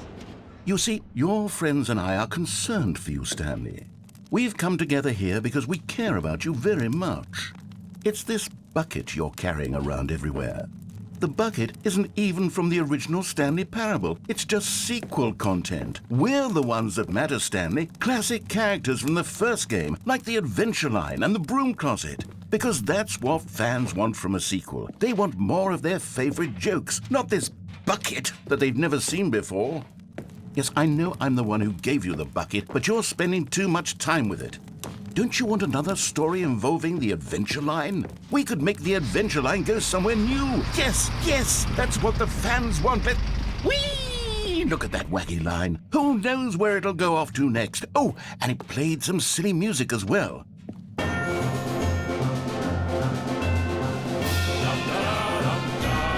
Now this is what the Stanley Parable is all about. Don't you remember all those great jokes from the original dialogue? Also, Stanley is addicted to drugs and hookers. Yes, it's as classic now as it was back then. Let's do it for the fans, Stanley. Let's give them more content exactly like this. But if we want to do that, you're going to have to give something up. Don't you get it, Stanley? We need to get rid of the bucket. That's why I'm very proud to introduce a brand new character. This is the Bucket Destroyer. I think it'll make a wonderful new addition to the rich lore of the Stanley Parable. True, it also was not in the original game, but it's such a well-fleshed-out character with so much personality that to me it already feels as though it's been part of the cast all along. Don't you agree? Oh, I can't get it. Can you guess what the Bucket Destroyer does? Surely you don't need me to spell it out for you. Go ahead now, Stanley. Say goodbye to the bucket, and then pop it into the machine when you're ready. Not Bucky. This is my Bucky. Now listen to me. It's crucial that you give it the bucket. I don't know what the Bucket Destroyer will do if it can't destroy your bucket. Destroying buckets is all it knows. That is its singular personality trait. Sure, I can hear you saying, how does a character with only one personality trait deserve to join the pantheon of beloved Stanley Parable characters? Well, you see, if you were to really explore the Bucket Destroyer, you would see that its desire to crush buckets is so densely loaded with complexity and nuance that it's really like 10 personality traits. What other object in this game can you even say that about? The Broom Closet? Certainly not. I wonder what sort of Bucket Destroyer merchandise the fans will be clamoring for after this. Okay, the Bucket Destroyer is getting very upset now. You'll have to hurry and feed it. We can't get back to the classic Stanley Parable characters like the Adventure Line or the Bucket Destroyer until you crush that damn bucket. Quickly now, the fans are waiting. Do it, the fans, Stanley. Give the fans what they want. Hurry and... No.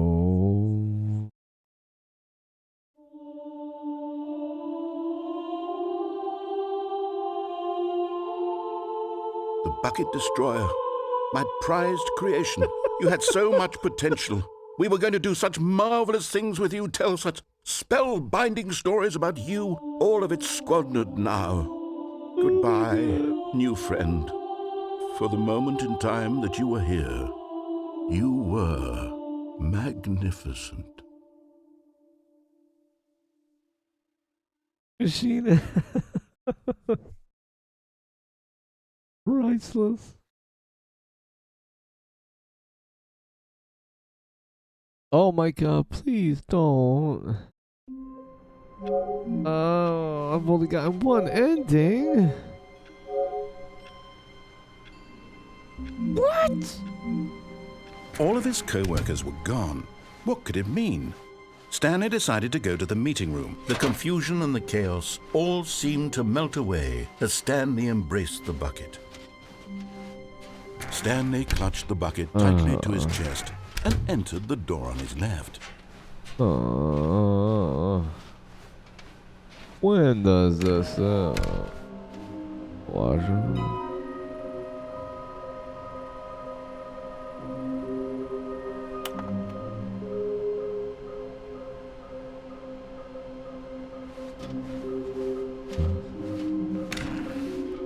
What was it?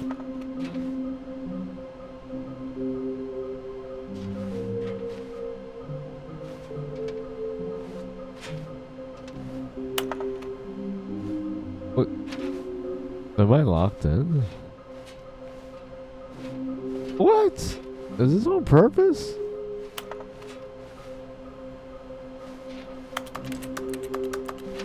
Bro, am I actually stuck? Get the...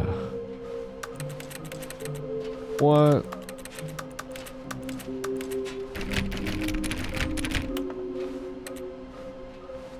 No way.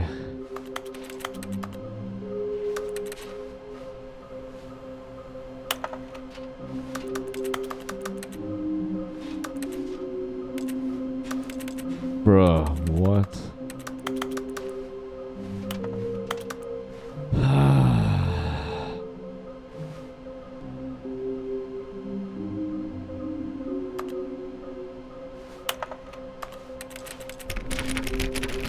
Bro, I'm locked in the room. What? What? Where is the projectile coming from? Oh my gosh, you son of a beach ball.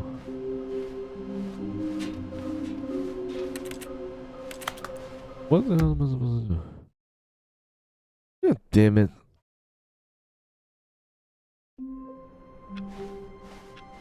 Just a step through this door, Stanley thought to himself. That's all I need. If I can make it through this door, I can make... Warmth spread through Stanley's arms. With the bucket in his arms again, he was home. Stanley clutched the bucket tightly to his chest and entered. Dude, I just wanna be done. I just wanna be done. I don't know when it's done. It's maddening, bro. Coming to a staircase, Stanley and the bucket walked Will I upstairs die? to the boss's office. I gotta stop being curious. But Stanley just couldn't do it.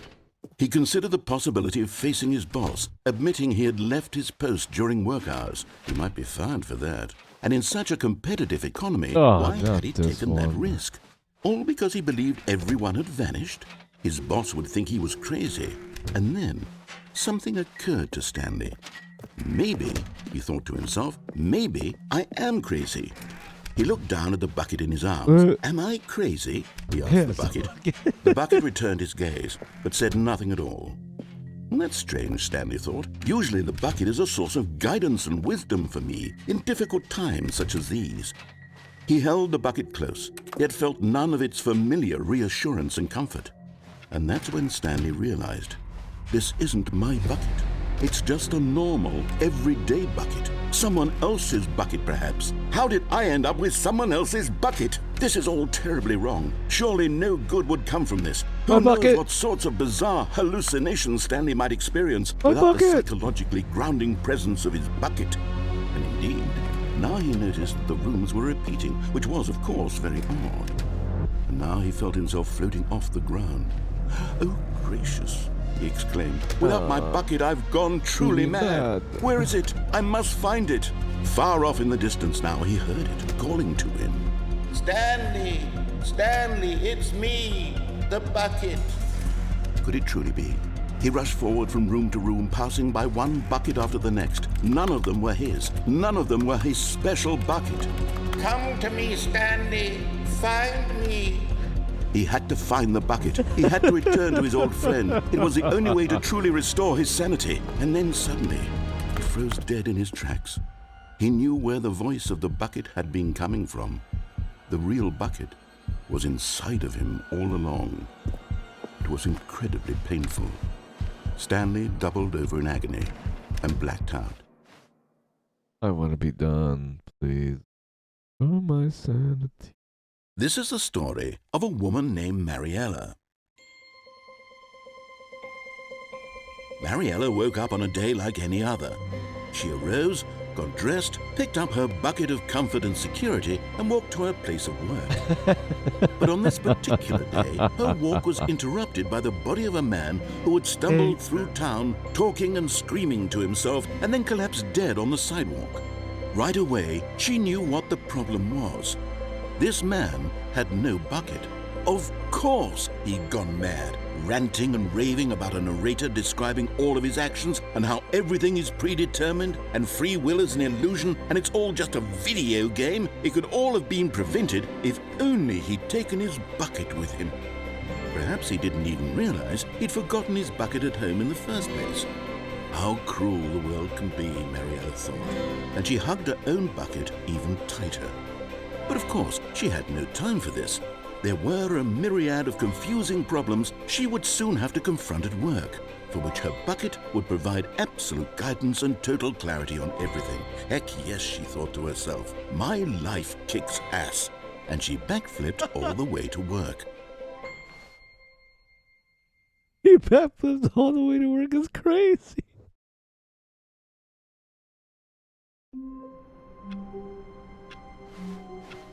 A soft wind blew outside and perhaps rain started, and if it did, it stopped shortly after. Stanley hoped that he would one day. Stanley picked up the bucket and smiled. He'd never be alone again, not truly alone, not with the bucket around. Stanley clutched the bucket tightly to his chest and entered the door on his left.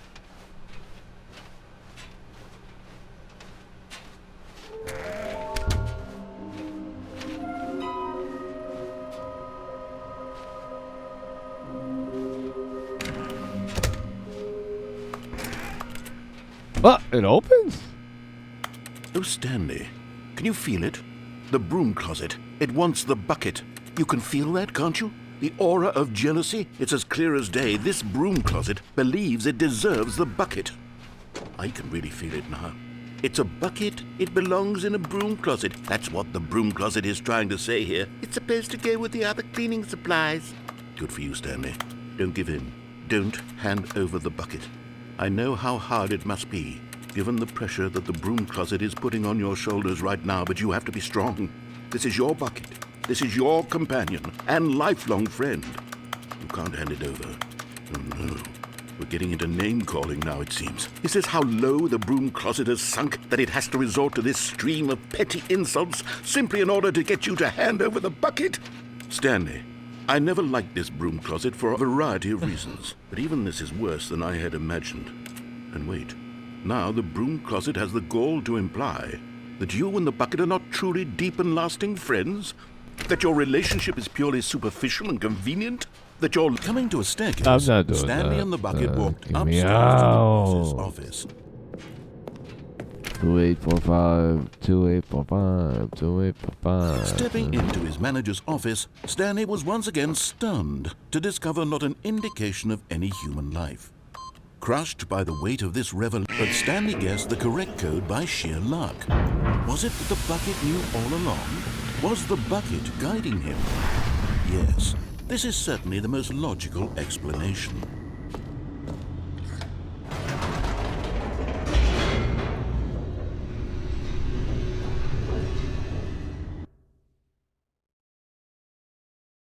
Finish.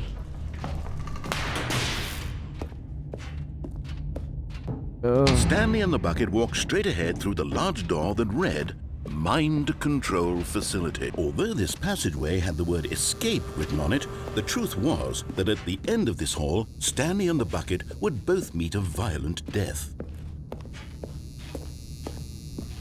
Yes, The door behind them was not shut.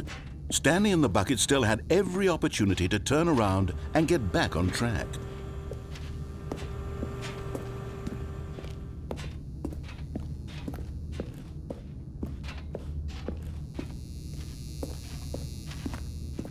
What?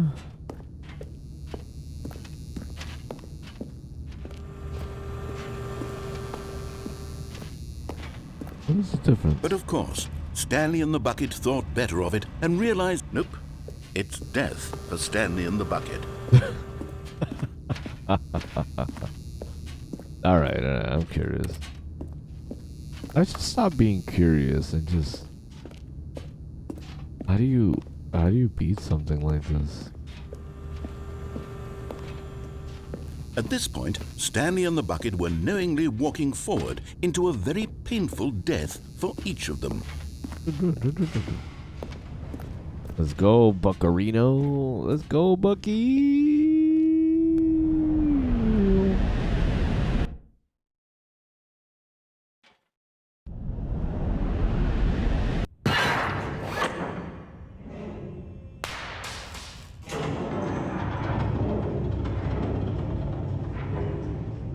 Why am I doing this? As the machine whirred into motion and Stanley and the bucket inched closer to their demise, Stanley reflected on how meaningless the bucket's warmth and comfort had turned out to be. To be sure, it puts the mind and the soul at ease to embrace the bucket, but what use is a sense of ease when you're about to be crushed to death? This is what Stanley thought to himself, and he sort of kicked himself for wasting so much time carrying a bucket everywhere.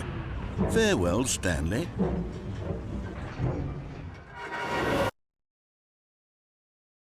Farewell, Stanley, cried the narrator, as Stanley and the bucket were led helplessly into the enormous metal jaws.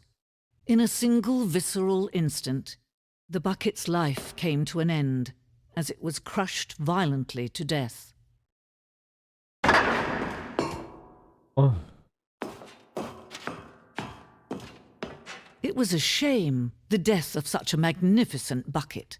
It's true that all buckets are radiant in their own way, but this one stood above the rest. It was a glorious bucket to behold.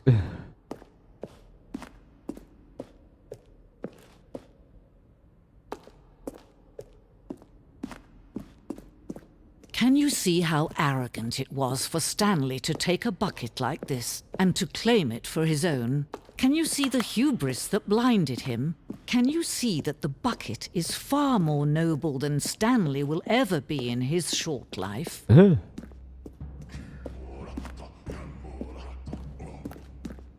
No man can own a bucket, and certainly not a bucket as dazzling to behold as this one.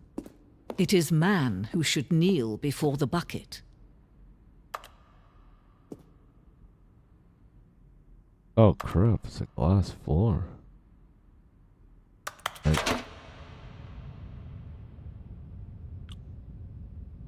But there is something we can do. Something we can do together, you and I, that will right this terrible wrong. Let Stanley die. Let him be crushed by the machine. Don't reset the game. Don't give him another opportunity to run off with another beautiful bucket. We can save the world's buckets from their treatment as tools and implements if only we let Stanley die together. The bucket shall take its place as ruler, as leader, as commander of a new world, a new vision.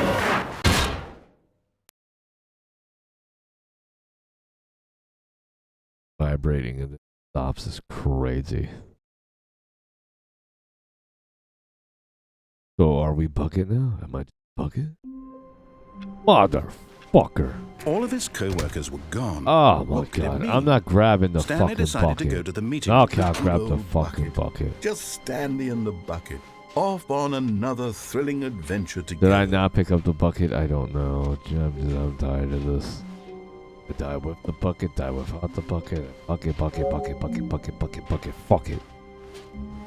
Stanley clutched the bucket tightly to his chest and entered the door on his left. Oh,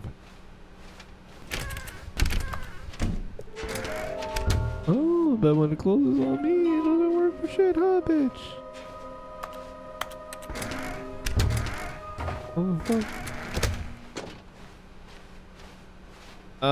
Coming to a staircase, Stanley and the bucket walked upstairs to the boss's office. I'll follow everything you tell me, narrator. Please free me from the shackles. Stepping into his manager's office, Stanley was once again stunned to discover not an indication of any human life.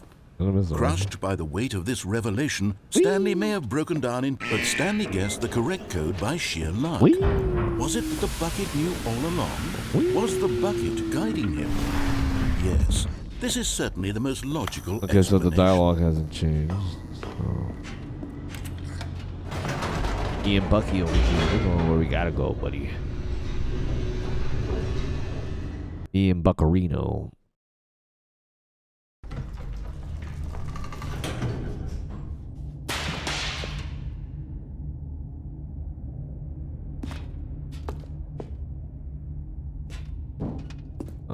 What is this? What is this? What is this?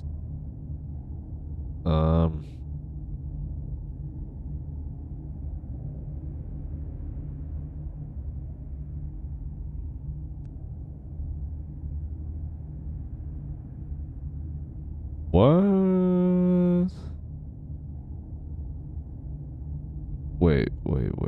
How does I'm not even looking up. Stanley and the bucket walked straight ahead through the large door that read Mind Control Facility.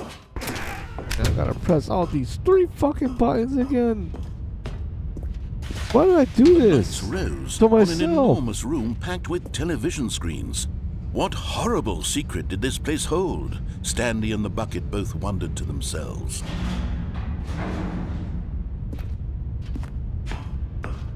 I'm suffering. I'm posting all of this raw. I ain't edited none of this. The monitors jumped to life, and Stanley nearly dropped the bucket in shock. Everyone in the office was being videotaped, monitored like guinea pigs.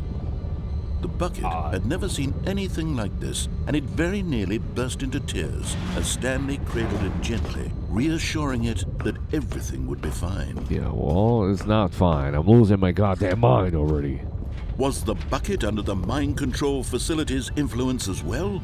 Had the bucket been told to do things it didn't wish to do?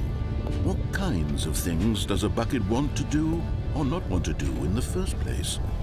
These questions raced furiously in Stanley's feeble mind. No! He screamed into the bucket. He couldn't accept it. His own life in someone else's control, never! He squeezed the bucket tighter. His one friend in the entire world. At this point, he could trust no one except for the bucket.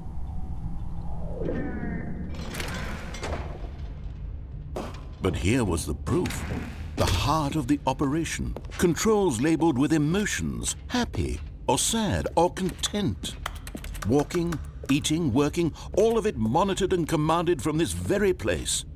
And as the cold reality of his past began to sink in, Stanley decided that this machinery would never again exert its terrible power over another human life. For he and the bucket would dismantle the control. Set me free, please.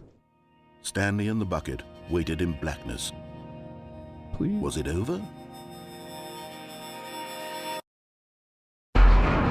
Yes, they had done it.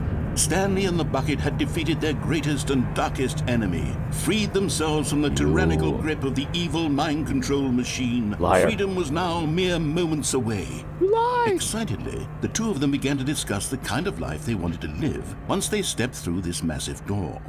The bucket wanted to learn to roller skate. Stanley wanted to sneeze in every country on Earth. Both of them wanted to begin watching a movie, any movie, but then stop it halfway through and begin watching it in reverse from the end. True, it was a simple life they envisioned, but it was one they'd lived together, with one another to lean on, to trust, to support. What? Wait. What was happening? Why had the door stopped? Was Stanley and the bucket not about to be freed? An unbearable silence filled the room, lingering in uncertainty, until finally the truth hit Stanley square in the face.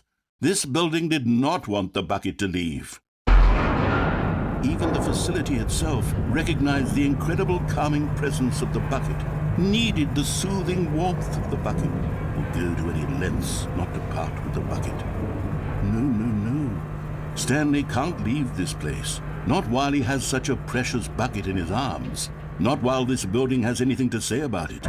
Stanley realized he would never again leave this very room, but at least he has the bucket.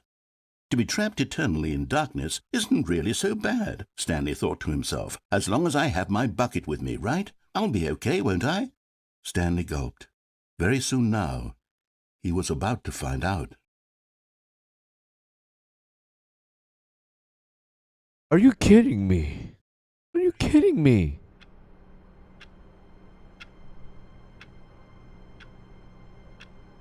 Oh my God. All of his co-workers were gone. What could it mean? Stanley decided to go to the meeting room. Perhaps he had simply missed a memo.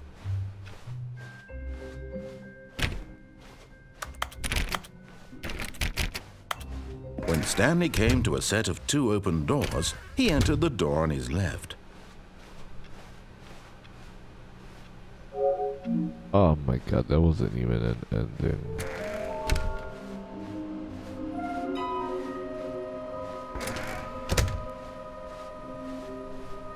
Coming to a staircase, Stanley walked upstairs to his boss's office. I did up, I did that, I did this. It opens!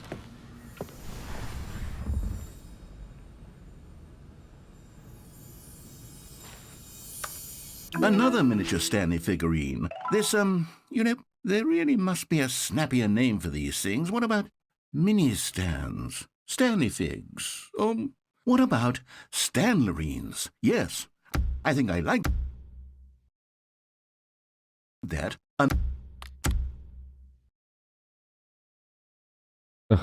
Another Stanlerine under your belt. Get out of here. Even though I can come in here.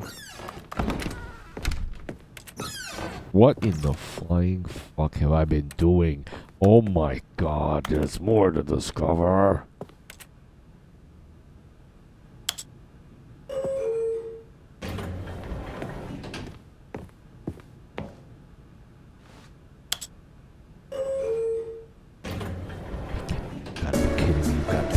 Gotta be kidding me. There are more variables.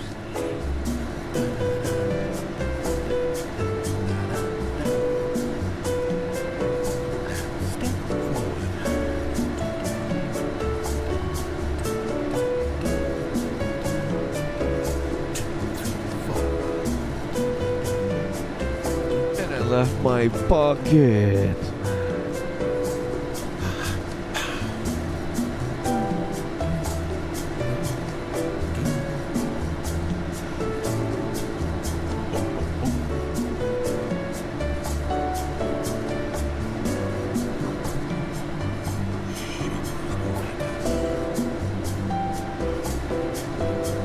Am I gonna die in this elevator? What the?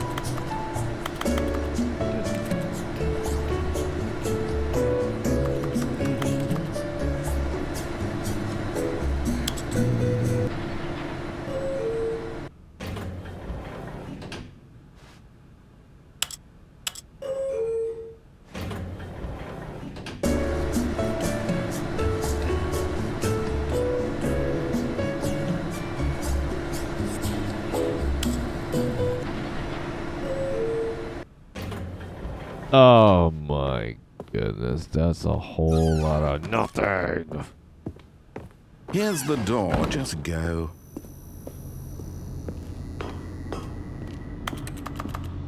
Yeah.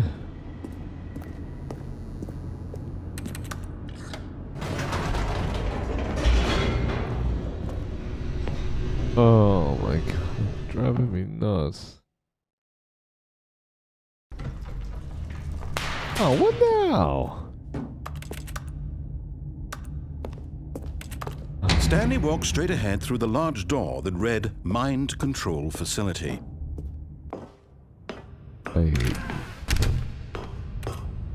I hate this. When does this end? My God, I've been going in a loop. The No, I don't lights have the rose bucket. on What's an the enormous difference? room packed with television screens. What horrible secret did this place hold? Stanley thought to himself. Did he have the strength to find out? I don't know. I don't know. I don't know. I'm descending slowly into madness. What is this? Let me go Now home. the monitors jumped to life, their true nature revealed. Each bore the number of an employee in the building, Stanley's co-workers. The lives of so many individuals reduced to images on a screen, and Stanley, one of them, eternally monitored in this place where freedom meant nothing. Does it actually beat it? So what if I do it again? Does it mean anything? I can't leave with the bucket, so I leave the bucket. I did the elevator. This mind control facility, it was too horrible to believe. It couldn't be true. Had Stanley really been under someone's control all this time? Was this the only reason he was happy with his boring job? That his emotions had been manipulated to accept it blindly? No, he refused to believe it. He couldn't accept it. His own life in someone else's control? Pirate. Never. It was unthinkable, wasn't it? Was it even possible? Had he truly spent his entire life utterly Just let me be blind to the done. world? Just let me be done. But here was the proof, the heart of the operation. Controls labeled with emotions, happy or sad or content, walking, eating, working, all of it monitored and commanded from this very place. And as the cold reality of his past began to sink in, Stanley decided that this machinery would never again exert its terrible Turn it power off. What does it over happen? another Does it do human. it again? Can't leave with the bucket. Now what?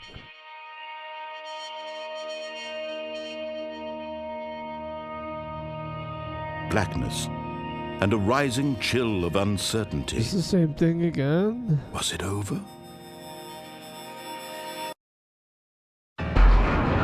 Yes. He had won. He had defeated the machine, unshackled himself from someone else's command. Freedom was mere moments away. And yet, even as the immense door slowly opened, Stanley reflected on how many puzzles still lay unsolved. Where had his co-workers gone? How had he been freed from the machine's grasp? What other mysteries did this strange building hold? But as sunlight streamed into the chamber, he realized none of this mattered to him, for it was not knowledge or even power that he had been seeking, but happiness. Perhaps his goal had not been to understand, but to let go. No longer would anyone tell him where to go, what to do, or how to feel. Whatever life he lives, it will be his. And that was all he needed to know. It was perhaps the only thing worth knowing. Stanley stepped through the open door.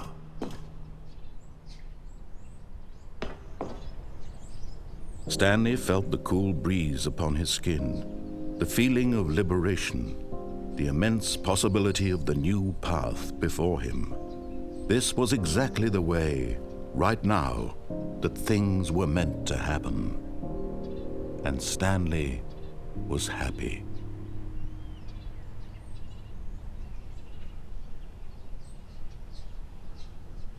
What? That's it? Oh, is this?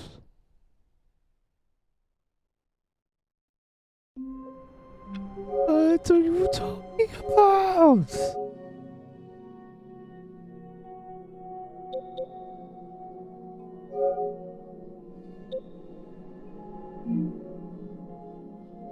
What the hell is this?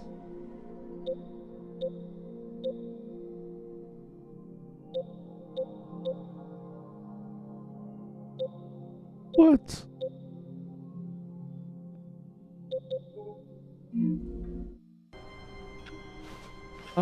All of his co-workers were gone, What could it mean? I'm gonna try one more Stanley goddamn decided time to with go this to the fucking meeting room. bucket, Where and are we're we done. going today? The bucket asked. Stanley just smiled.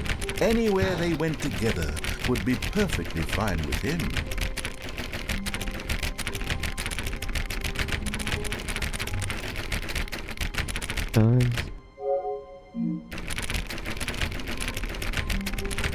Give me a second. Hands, I'm cold. Oh, it's not really gonna work.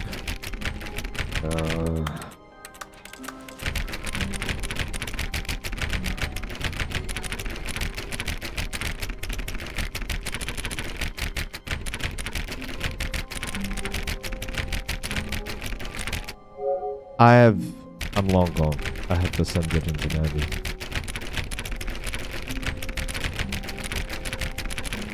There's a trophy for it. I just kind of want the trophy. No.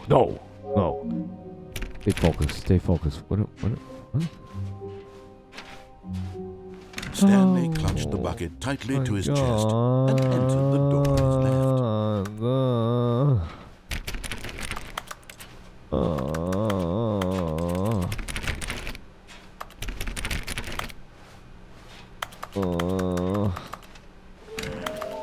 Why, I technically beat the game, right? I beat the game. I got the trophy that said I beat the game. I beat the game. Oh, Stanley, can you feel it? The broom closet. It wants the bucket. You can feel that, can't you? The aura of jealousy. It's as clear as day. This broom closet believes it deserves the bucket. I can really feel it now. It's a bucket. It belongs in a broom closet. That's what. Coming to a staircase, Stanley and the bucket walked upstairs to the boss's office. What is it? You mother... Okay, I'm going back to the name of these little Stanley figurines, and now I'm torn between Stanlerines and Figlies. What do you think, Stanley? Oh, I don't care. What name better I'm losing encapsulates my the goddamn intrinsic mind. sense of happiness that you get from seeing a small number in the corner of your screen go up by 1? Let me sit on it. I'm sure it will come to me. Bro, I already went to this. I did. But Stanley just couldn't do it. He considered the possibility of facing his boss, admitting he had left his post during work hours. He might be fined for that. And in such a competitive economy, why had he taken that risk? All because he believed everyone had vanished? His boss would think he was crazy. And then something occurred to Stanley. Maybe, he thought...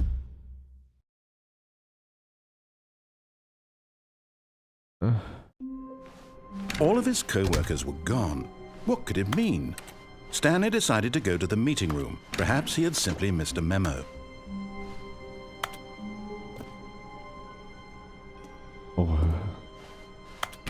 Stanley went around touching every little thing in the office, but it didn't make a single difference, nor did it advance the story in any way. Oh, shut up, narrator. I need to do something because they're driving me. Bucket. A good bucket, a strong bucket, a humble bucket, a commit. Stanley clutched the bucket tightly to his chest. This was not the correct way to the meeting room, but Stanley had felt the bucket calling to him, telling him that the employee lounge was simply the place to be. I'm losing my mind. And here it was. Had the bucket turned out to be correct? Was this better than the meeting room? Yes, Stanley thought to himself. Yes, perhaps it truly was. No, never mind. The bucket was wrong. Stanley took the door on his left to go back to the meeting room. Shut up. Oh, wait, I didn't do this one with El Bucketo. El Bucky. No, said the bucket. Don't go to the meeting room. Go somewhere else. The cargo lift, yes. Go there. Go to the cargo lift. But Stanley feared that any path he walked might lead to the separation of himself and the bucket, his dearest friend. So he threw himself to his death, that they might die in one another's arms. How deeply touching.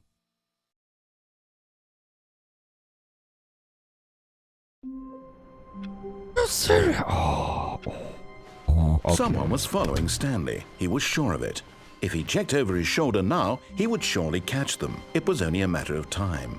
Ah, the embrace of an old friend. A weathered companionship that stands the test of time.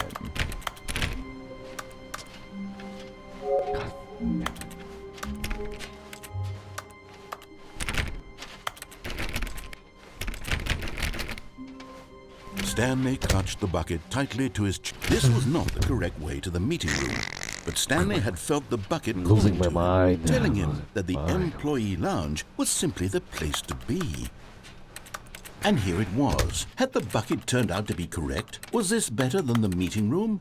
Yes, Stanley thought to himself. Yes, perhaps it true. No, never mind. The bucket was wrong. Stanley took the door on his left to go back to the meeting room. No, Said the bucket. don't go to the meeting room. Go somewhere else. The cargo lift, yes. Go there. Go to the cargo lift. Good, Said the bucket. now ride the lift all the way to the top. There's something up there I need you to do. Stanley did not question why or how this bucket was speaking to him. It should have alarmed him, of course, because buckets can't talk. But Stanley chose not to think about this obvious fact. He was firmly convinced that the bucket had spoken to him, and he unthinkingly did whatever the bucket asked. What the hell is this? Why the hell did I not do this? What was this? No, stop. Look there on the wall. You see, there's a sign right there. It says, "No buckets past this point." Stanley, how could you think it was okay to bring the bucket here? Unless, what if the problem is that you actually don't know what is a bucket and what isn't a bucket? I suppose that would explain a lot about your behavior up to this point. Which, if that's true, well, my goodness, I think we have to do something about it. This misunderstanding could have dire consequences on the entire rest of the game if not addressed quickly and properly. So much of the impact of the story is dependent on your understanding of what is and isn't a bucket. Please, step in here for a moment. Why is that even there? What? Now then, I'm going to run you through some test scenarios, and you'll tell me whether or not the thing I'm showing you is a bucket. Simple Bro. enough, right? This should tell us everything we'll ever need to know about what is or is not a bucket. Okay, let's begin. Item 1. Is this a bucket? Incorrect. It is a hologram of a bucket, not an actual bucket.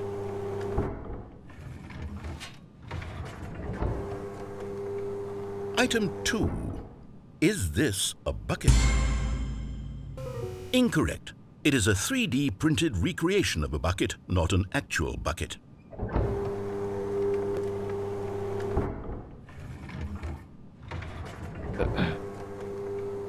Item 3. Is this a bucket?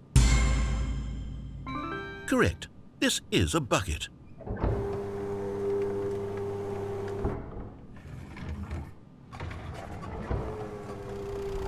Item 4. Is this a bucket? What? Are you hallucinating? This is a tractor. It's an enormous machine that tills the earth. I thought this was a gimmick. How on earth did you manage to screw it up? Absolutely incredible. Let's just move on to the next one.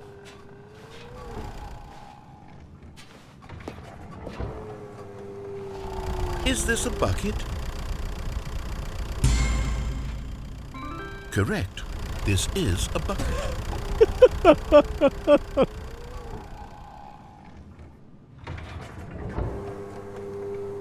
Item 6. Is this a bucket? No. Trick question. Both. Gotcha.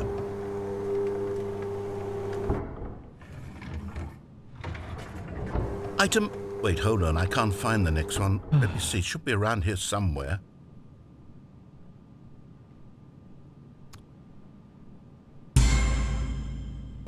Okay, you and I both know there isn't anything here. And I don't appreciate the implication that nothing is a bucket when we both clearly know that a bucket is something, and therefore nothing could possibly be something.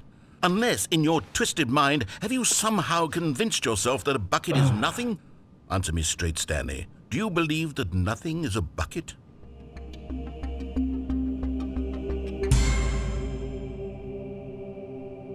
You know what? I'm too confused to even sort it out. I've lost all sense of perspective. What is a bucket? What isn't a bucket? Mere moments ago I could answer these questions with confidence, and yet now I'm somewhat adrift. Do any of us know what a bucket is? Am I a bucket? Stanley, I can't keep doing this. I'm losing myself, and myself was all I ever had to begin with. I'm afraid the bucket is threatening to tear our relationship apart. I can't have that. I'm sorry. But I'm going to erase all buckets from the game entirely. Okay, here we go.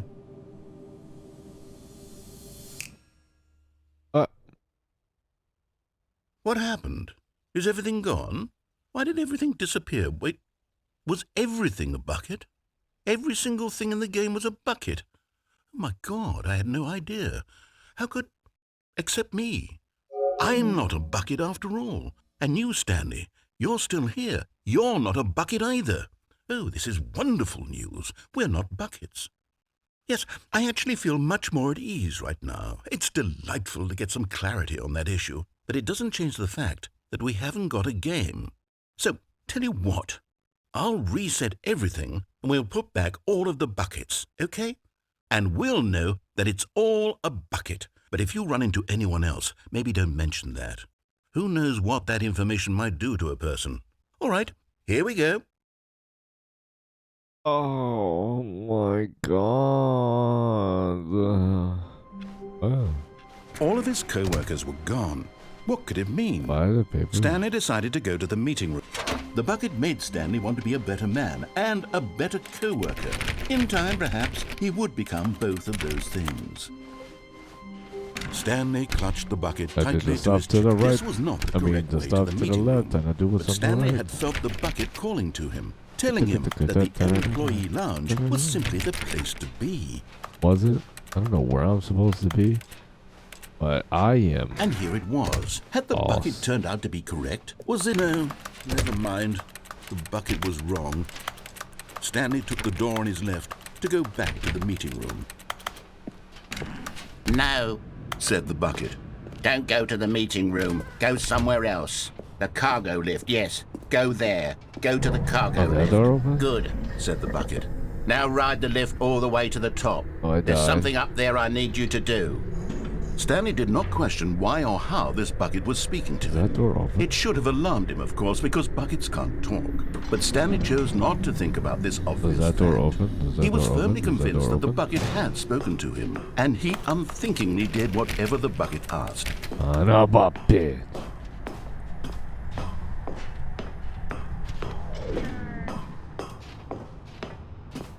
Danger everywhere, okay.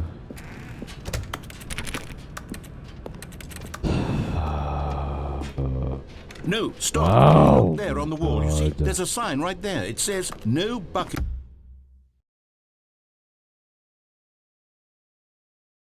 Bucket, no bucket, no bucket, no bucket. Even now, Stanley's office was a distant memory. What did it All the look like? papers. There was a computer, perhaps, and a painting. Was it a painting or a photo?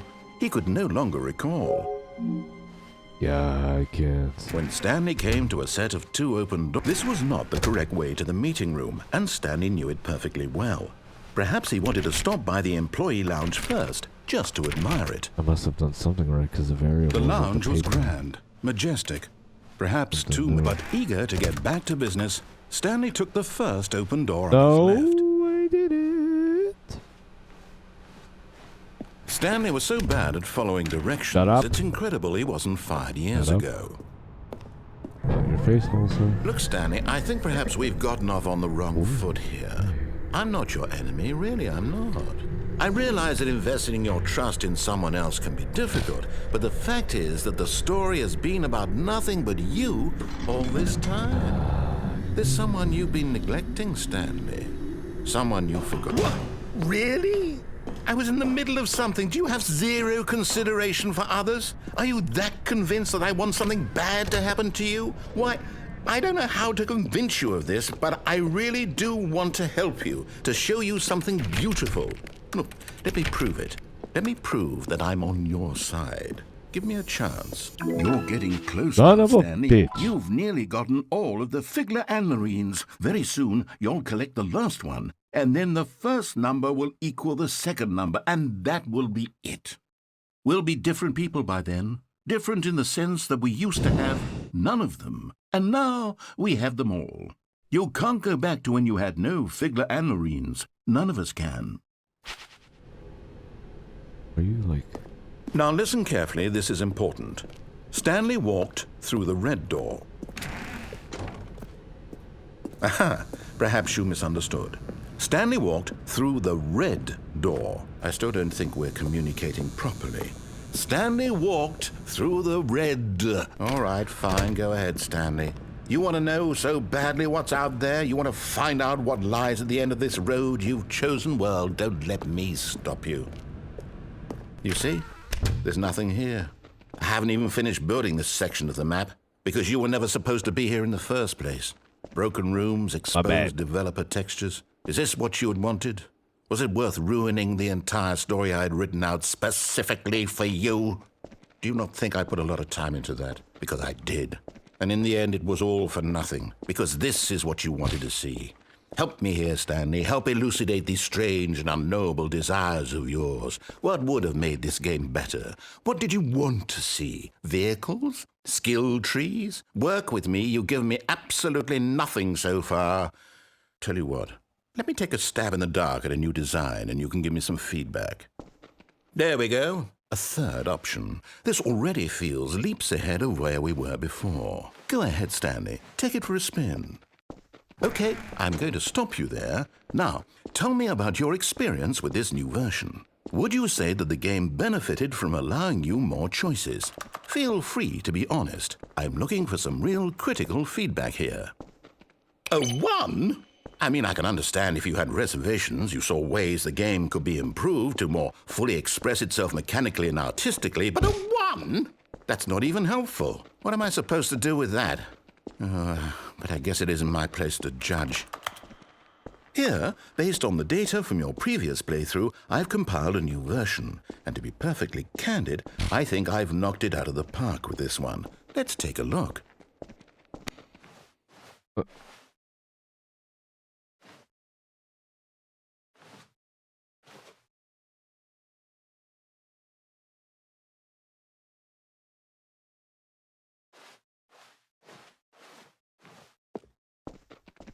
Now, would you say that competitive leaderboard helped you feel motivated to keep walking through doors? Again, honest answers, please. Hey, I nearly forgot. I've got a prototype of a new game I've been working on, and now would be a lovely opportunity to give it some playtesting. You wouldn't mind taking a look at it, would you? Perfect. Let me boot it up.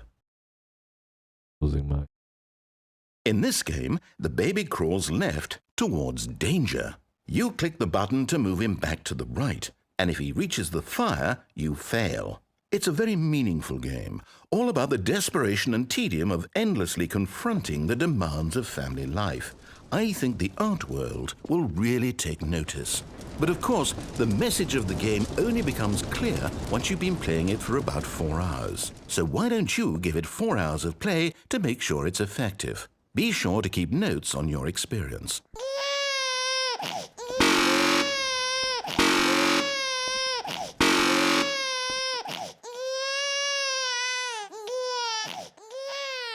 You heartless bastard. Did you do it because you hate babies or purely to spite me? Because if it's the latter, well, I don't know what to do. I'm completely out of ideas. I can't think of a single thing that might improve the experience for me. I'm not even going to try. I'm out. I'm done. It's over. Thank you for playing. Your input was extremely valuable. Oh, hey, since my game was so awful, why don't we play someone else's game? Just to ease the pain. Let's see. What do we have here? Yes, this seems like it'll work. Let's give it a shot. Oh my. Aha! Fascinating. Isn't What do you this the think this game is fire? about, Stanley? This- What's our backstory? What is our motivation? Well, it seems obvious to me that you are meant to play as a creepy man spying on innocent civilians below you from up high in your creep tower, perhaps for some sort of twisted erotic purpose. Yes, that must be it. What a fascinating venture into the experience of total mental depravity. So far, I love everything about this game, Stanley. And it seems there's even more. Come, let's venture outward and see what else is out there. Is this spoofing that one tower game? I know what it is. I know what it is, but I don't know it. You know what I mean. Propane. Damn it, Bobby. Whatever. Here we go.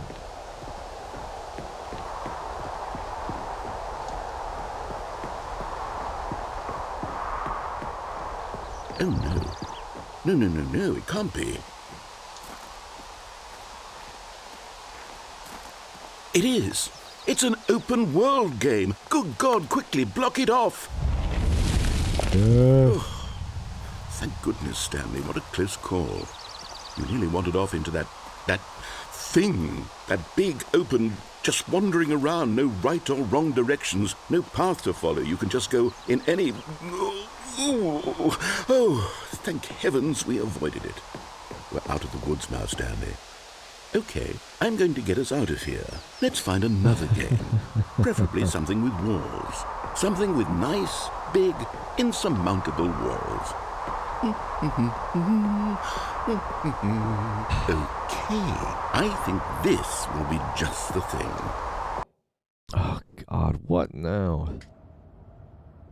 Is this, Wonderful. See, this is exactly what I had in mind. Just a nice big box for you to run around in. There isn't any possibility that you could get lost here. Now this is game design. Stanley, if you manage to get lost in this game, I will be phenomenally impressed. Okay, so what exactly do we do here? Let's see. There are lots of cars here in the back, but obviously there's no racetrack. Okay, I'm seeing that there's a ball of some kind back here. Is this game sports ball? Stanley, I think it's sports ball. Oh, what fun. We shall run the bases and do a touchdown together. Yes, I think surely we must. Okay, Stanley, here's the ball. Have fun.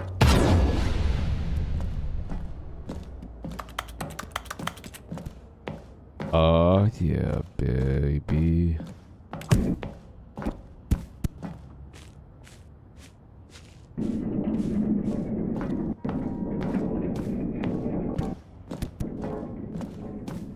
Are you doing it? Are you winning? Is this fun? Is it better than my miserable little story that I worked so hard on? Stanley, I have a thought. And I realize I'm not a sportsologist, but if one ball generates a certain amount of raw adrenal pleasure, then surely multiple balls makes for an even more euphoric sports experience. I'm going to try it out. Here comes another ball. Yes! Oh goodness, that really does feel amazing, doesn't it? Oh my Stanley, God. I'm like a child in a confectionery shop. I simply have to have more. I'm insatiable. Shut up. More balls! Sir, give me a... Are you gonna give me more and more?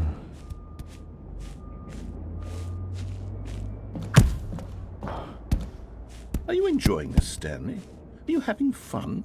Is this a real video game? Well, I sure hope you're having a good time, because guess what? It's over.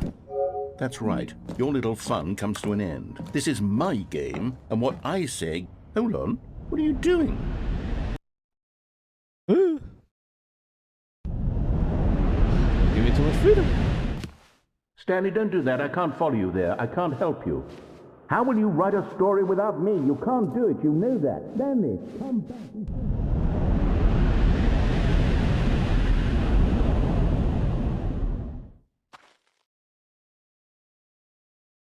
The basement? Whoa. Beep, beep.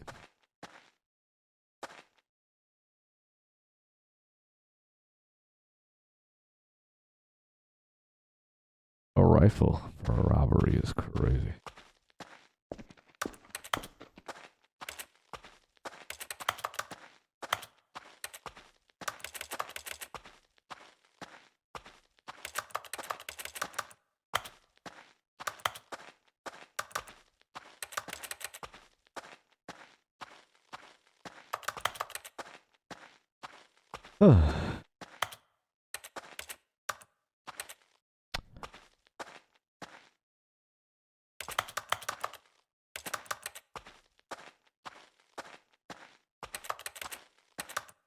What the hell happened? I wonder what he found. If what he wanted was to be the leading man in his own story, well, perhaps he's gotten it. Down in wherever he is right now. I wonder if he's happy with his choice, and if he's learned the heavy cost that comes with it. He'll understand soon what I was trying to tell him. He needs me. Someone who will wrap everything up at the end, to make sense out of the chaos and the fear and the confusion. That's who I am. That is what I mean to this world. Oh, yes. Yes, I'll be back. There's no other way. Once this ends, after it all comes to a close, then I'll be back. The end will be here soon. Very soon. I can wait.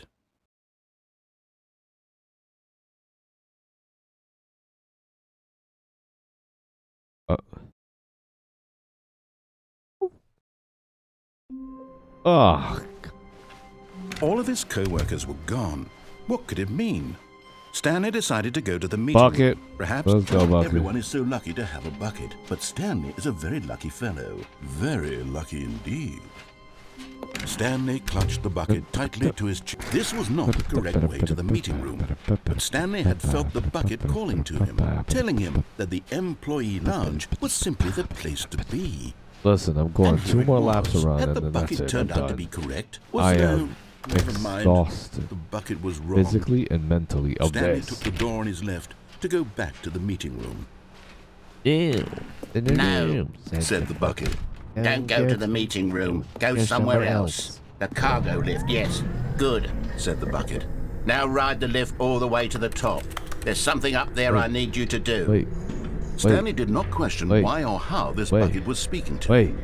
It should have alarmed him, of course, because buckets can't talk. But Stanley chose not to think about this obvious fact. He was firmly convinced that the bucket had spoken to How the him, hell did we get and he there? unthinkingly did whatever the bucket asked. What the fuck is that?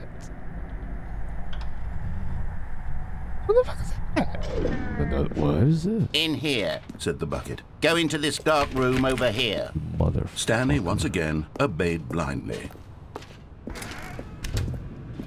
Wait. Wait. Wait.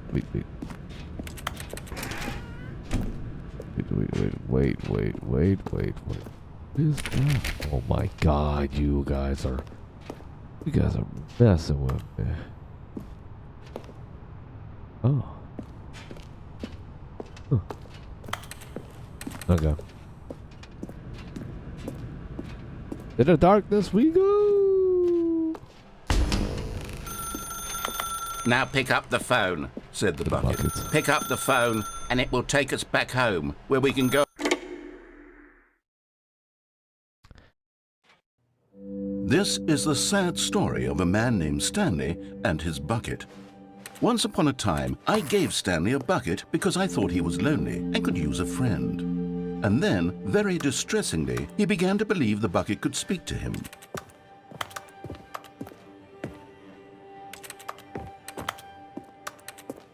Can I?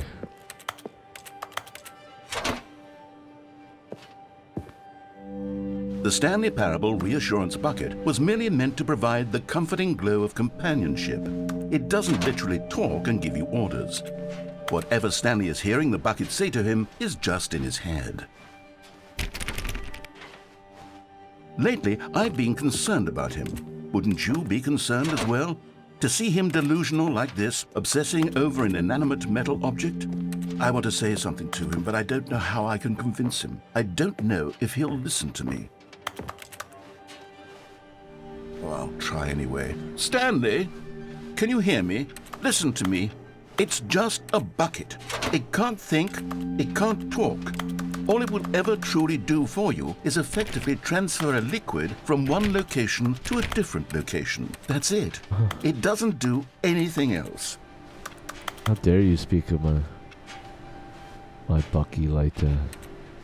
You see, he's not listening. He's still taking orders from the bucket. You know, once upon a time it was me he took orders from. Me he trusted and listened to. Now all he cares about is his awful bucket. This stupid hunk of metal. It's sad, but I suppose he doesn't need me anymore. From now on, he's just going to cling to this bucket, this cold, empty bucket, this sort of shiny bucket. Well, I'll give it this. The bucket does have a nice shine to it. Yes, I suppose on closer inspection that it doesn't quite look like your average hardware store bucket. It's just a little more, what am I trying to say? Sturdier, more capable of transporting liquid.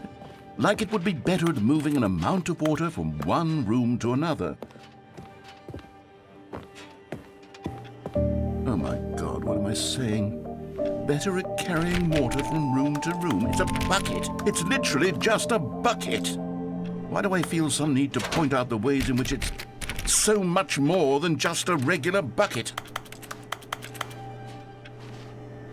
Oh no, I'm having feelings for the bucket. No. What's going on? What? Why do I want to be with the bucket?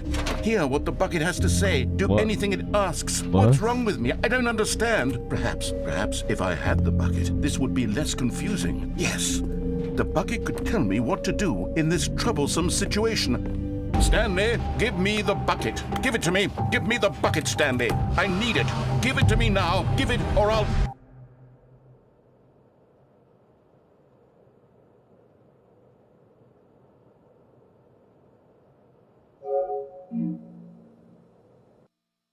What?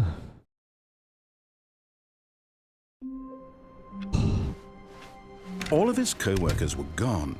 What could it mean? Stanley decided to go to the meeting room. Perhaps he had simply missed a memo. It takes a lot of humility to carry a bucket so magnificent. Stanley checked his ego and then proceeded onward. Stanley clutched the bucket tightly to his chest. This was not the correct way to the meeting room, but Stanley had felt the bucket calling to him, telling him that the employee lounge was simply the place to be.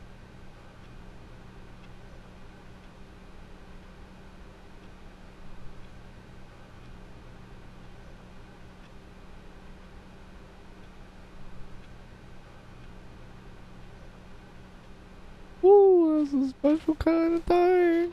And here All it right, was. listen. Had the bucket turned out to be correct? No, never mind. The bucket was wrong. Stanley took the door on his left to go back to the meeting room. I don't know how much I can suffer. No, Said the bucket. don't go to the meeting room. Go somewhere else.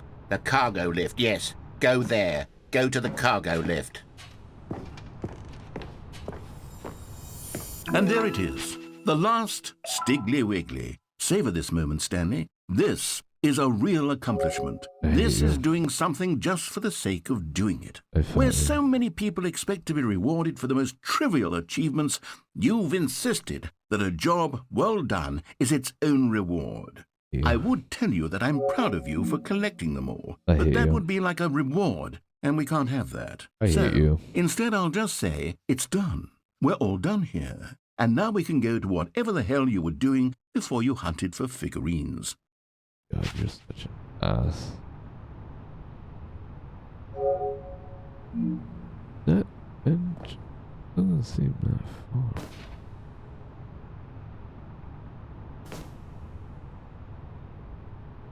Seems weird to me that it's open. Hold on, where does this take us? Where do I die?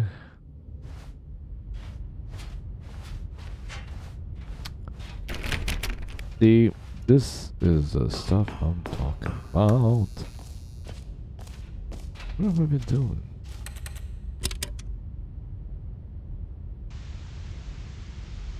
Okay, this is day number 295. Tape number... I don't even know. I've lost track. Nothing feels real anymore. The longer I study this bucket, the less sense anything makes. The sheer euphoria I feel every time I pick it up. No matter how many times I've done it, it's always the same feeling. And the emptiness in my chest when I set it down, it doesn't make sense. There's no explanation for it. I still haven't figured out why I see the world so differently when this bucket is in my arms. Why everything feels so... What do I do with this treasure? I can monetize it. Yes. It's unthinkable the amounts of money people will pay for even just an hour with the bucket. This is What? my golden ticket. What? But I have to be careful, because as soon as this gets out, there's going to be a target on my back. Even now, I don't know who might be trying to get... What's that? Who's there?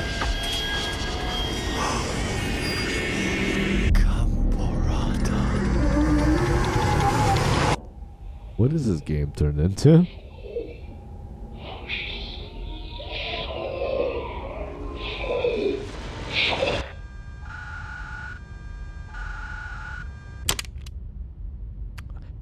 Bucky's the best. What can I say?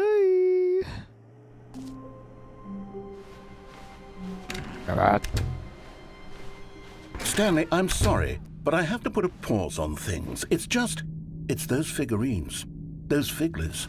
I haven't stopped thinking about them since you nabbed every last one. Wasn't it just the most intrinsically fulfilling moment of your entire life? Didn't it fill you to the brim with inner richness? Yes, I know we're supposed to be telling a story, but won't you please indulge me with one more trip back to the memory zone? I would love nothing more than to revisit the figurines just one more time. What do you mean? What? What?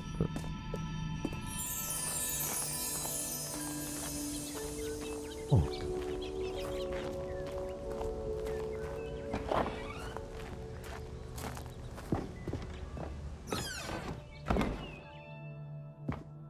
Have I not opened? Why is it just in a basement? Here's where it all began. Oh, for fuck's The first sake. collectible. Back then, we had no idea of how many of them we'd find. Sure, it said 6 right there on the screen, but how could we know for certain? We were so innocent. We'll never be like that again, Stanley.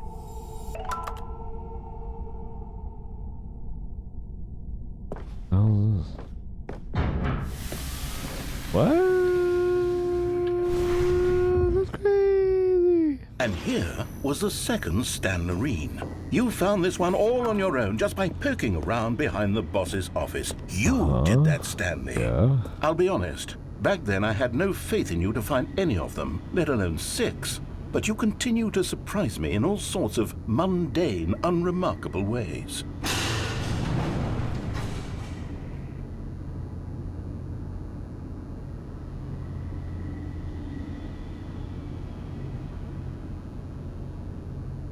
What are we doing?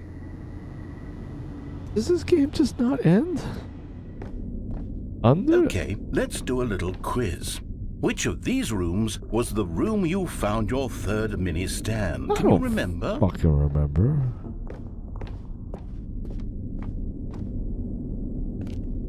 Does it No, matter? no. Under the stairs was the 4th place you found a Figanley, not the 3rd.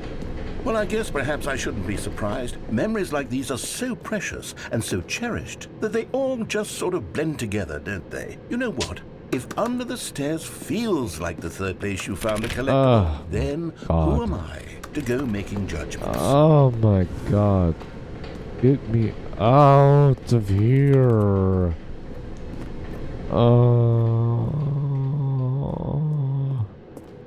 Pain. Let's see, what came next? Oh yes, we found a Figley in this pink room. No, you're well, lying. I can't actually say I remember being in this room, but it's here in the memory zone, so it must have happened. In the who? Well, I've been suffering for a couple of hours, and there was no fucking pink room. This was the 5th mini-stand, and this one was really something special. It was by the red and blue doors. I remember it so clearly. In fact, because this one is particularly special to me, I made a little video to commemorate the occasion. Enjoy.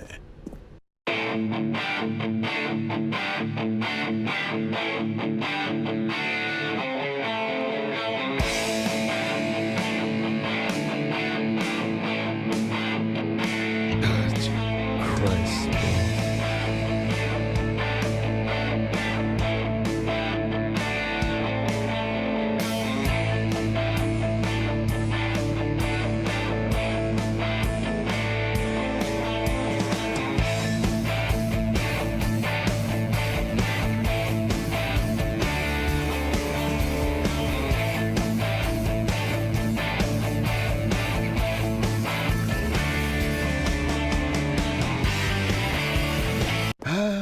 Takes you back, doesn't it? I spent a lot of time making that video, but it was 8 minutes I wouldn't have spent on anything else. Take me home, please. Take me home. Get me the hell out of here. Please. Oh. And then, Stanley, then we came to the last collectible, the final figurine, right here in the warehouse. This memory is the most distinct and clear in my mind, perhaps because it was the one that happened more recently than all the others. Who can truly say how the mind works? All I know is that this is the moment where you picked up a Figley and I thought to myself, yes, that's all of them. They're all collected. It was a moment unlike any other. Except for the other moments picking up figurines, which it was exactly like.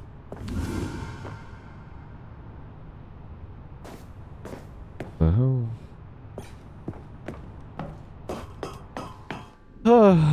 Madness. And then there was no more, because we've caught up to the present moment. Nothing left to do but move onward into the future. Goodbye, memory zone. Are we not done? Are we not done? No, I'm not done. I'm not ready to move on. Stop the loading screen. Isn't there some way we can stay here, keep enjoying these figurines? Let's just go backwards. We'll do the memory zone again from the opposite direction. See how that feels. Okay, yes, this spot in the warehouse. I remember this. I must say, of all the figurines we looked at in our initial tour of the memory zone, this one is the most distinct and clear in my mind. Let's keep going. I want more. After this is done, I'm done. Okay, I'm done. And here's where I made that video. Don't you remember the video we watched?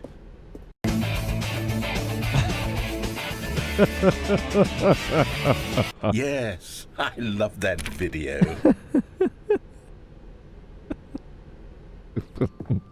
So fucking dumb. Still don't remember the pink room, Stanley. I don't Still no either. memory of this one. Good room, though. A solid room.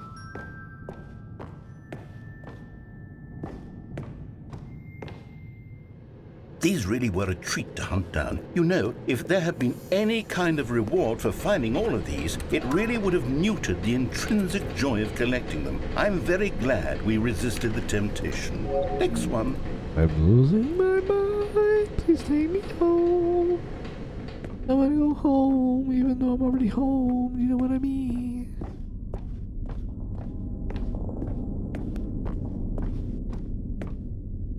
Oh, where's the boss's bathroom? You telling me there are different decisions? I'm tired of this. wanna go home. This was our second figgy. Jesus. Don't you remember? Yes, I remember it too. Yeah. The past is truly a wonderful thing. Why does anyone ever choose to leave it? Keep going. This is it. The very first one we found in the exhibit where I introduced you to the figlarines. Oh, I want more memories, Stanley. I want to keep going. What else is there? What came before this? Are you serious?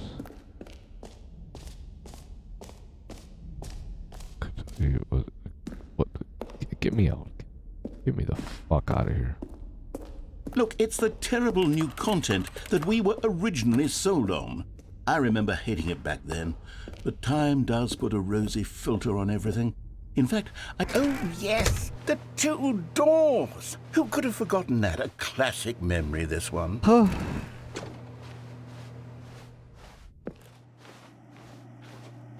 And before everything else, there was your office. Is there anything else? Was there something that came before your office? There's something I feel I can remember. I can remember. What? Yes, I'm remembering something now. I remember before this whole story got started. Back then I was different. I used to make big decisions. I was passionate. I was skeptical. I weighed each decision with profound thoughtfulness. And then somewhere along the way, I stopped making decisions. I became lazy, and I came up with a character named Stanley to do my thinking for me. He would make the decisions. He would decide which way to go. I would cheer him on as he collected figurines for no reason. Why did I invent Stanley? Was I lonely? Yes, perhaps that's it. Perhaps I needed to imagine I had companionship. And Stanley really did make for a wonderful companion, even if he was a fiction. But I suppose it's grown old. I want to think for myself again. I want to go back to how it used to be. Yes, I can be on my own again. I can do it. I'll be stronger this time. I'll take care of myself. I don't need Stanley anymore. Oh, but he truly was so much fun to play with. You know what? Since we're in the memory zone, how about one more good memory? Let's go back just once and give Stanley one more run of the office, and then I'll retire him for good. I did enjoy telling his story so very much. Okay, here we go. This is the story of a man named Stanley. One more go. I know where to go, I know what to do. All of his co-workers were gone.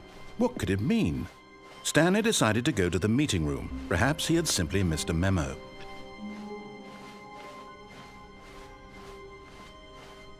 When Stanley came to a set of 2 open doors, he entered the door on his left. Is this dialogue? Digital? Yet there was not a single person here either. Feeling a wave of disbelief, Stanley decided to go up to his boss's office, hoping he might find an... Stanley stepped into the broom closet, but there was nothing here, so he turned around and got back on track. Coming to a staircase, Stanley walked upstairs to his boss's office.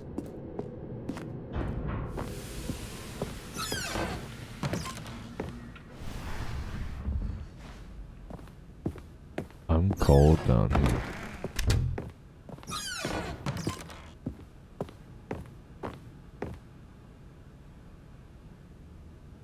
What?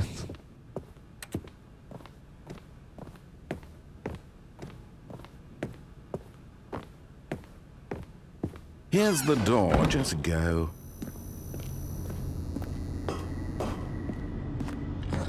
That one last go, right? Is this it?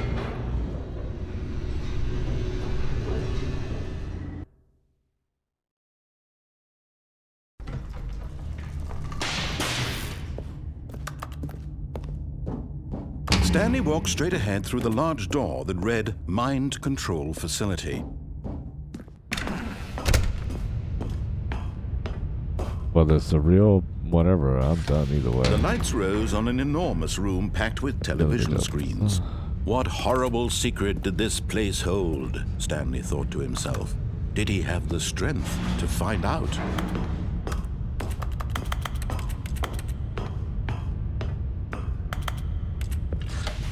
Now the monitors jumped to life, their true nature revealed. Each bore the number of an employee in the building, Stanley's co-workers. The lives of so many individuals reduced to images on a screen, and Stanley, one of them, eternally monitored in this place where freedom meant nothing.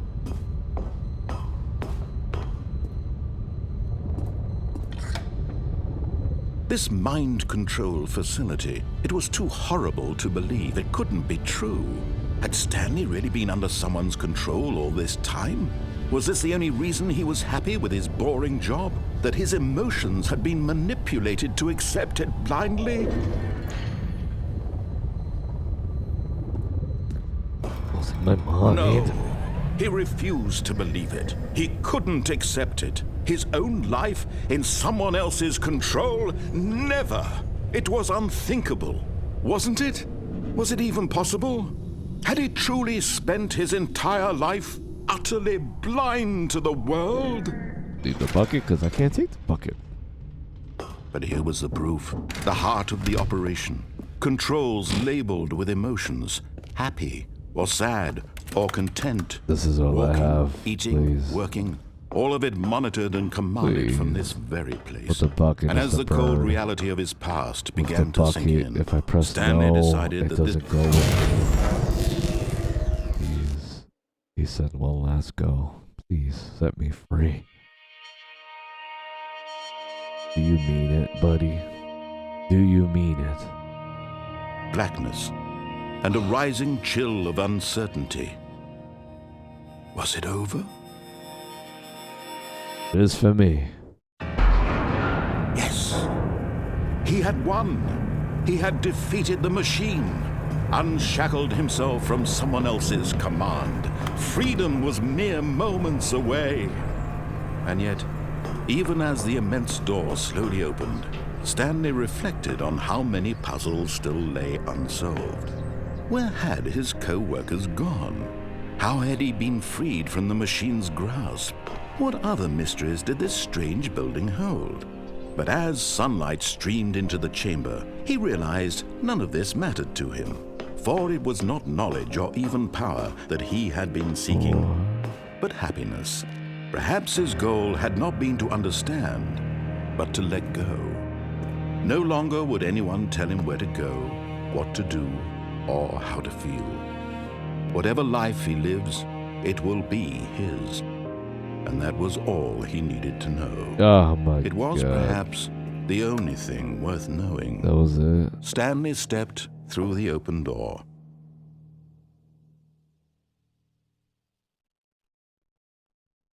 Is it? You're messing with me.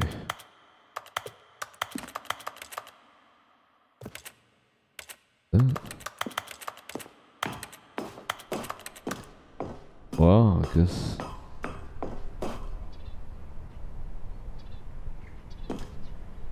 Stanley felt the cool breeze upon his skin, the feeling of liberation, the immense possibility of the new path They're before messing him. with me. They're messing This with was exactly the way, right now. me. So you're kidding me, right? You're kidding me, right? There's gotta be a joke. Why is it this equal? Okay, hold on. I know it's messing with me.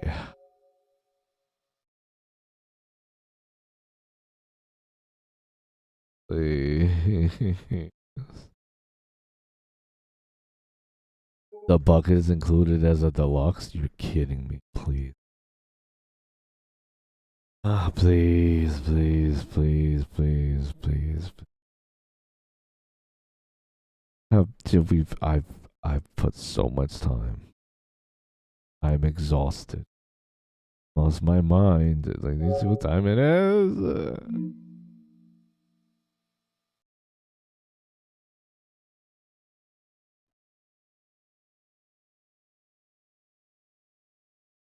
What is the catch?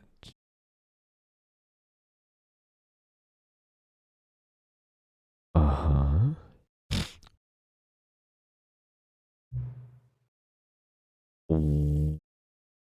What? What?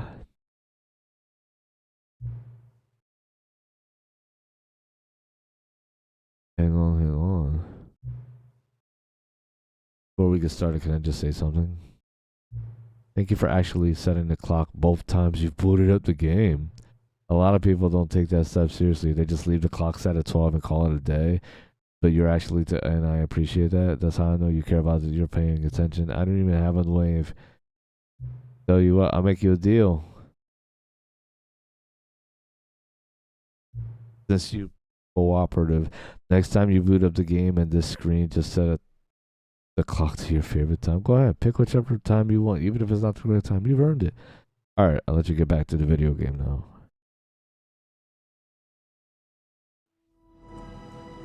Son of a bitch.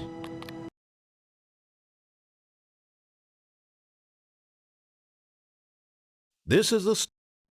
No way. All of his co-workers were gone. What could it mean? Stanley decided to go to the meeting room. Perhaps he had simply missed a memo. Okay. I love you guys. Good night. I'm going to bed. This is something. Bye. Be good. Just wow. Bye bye.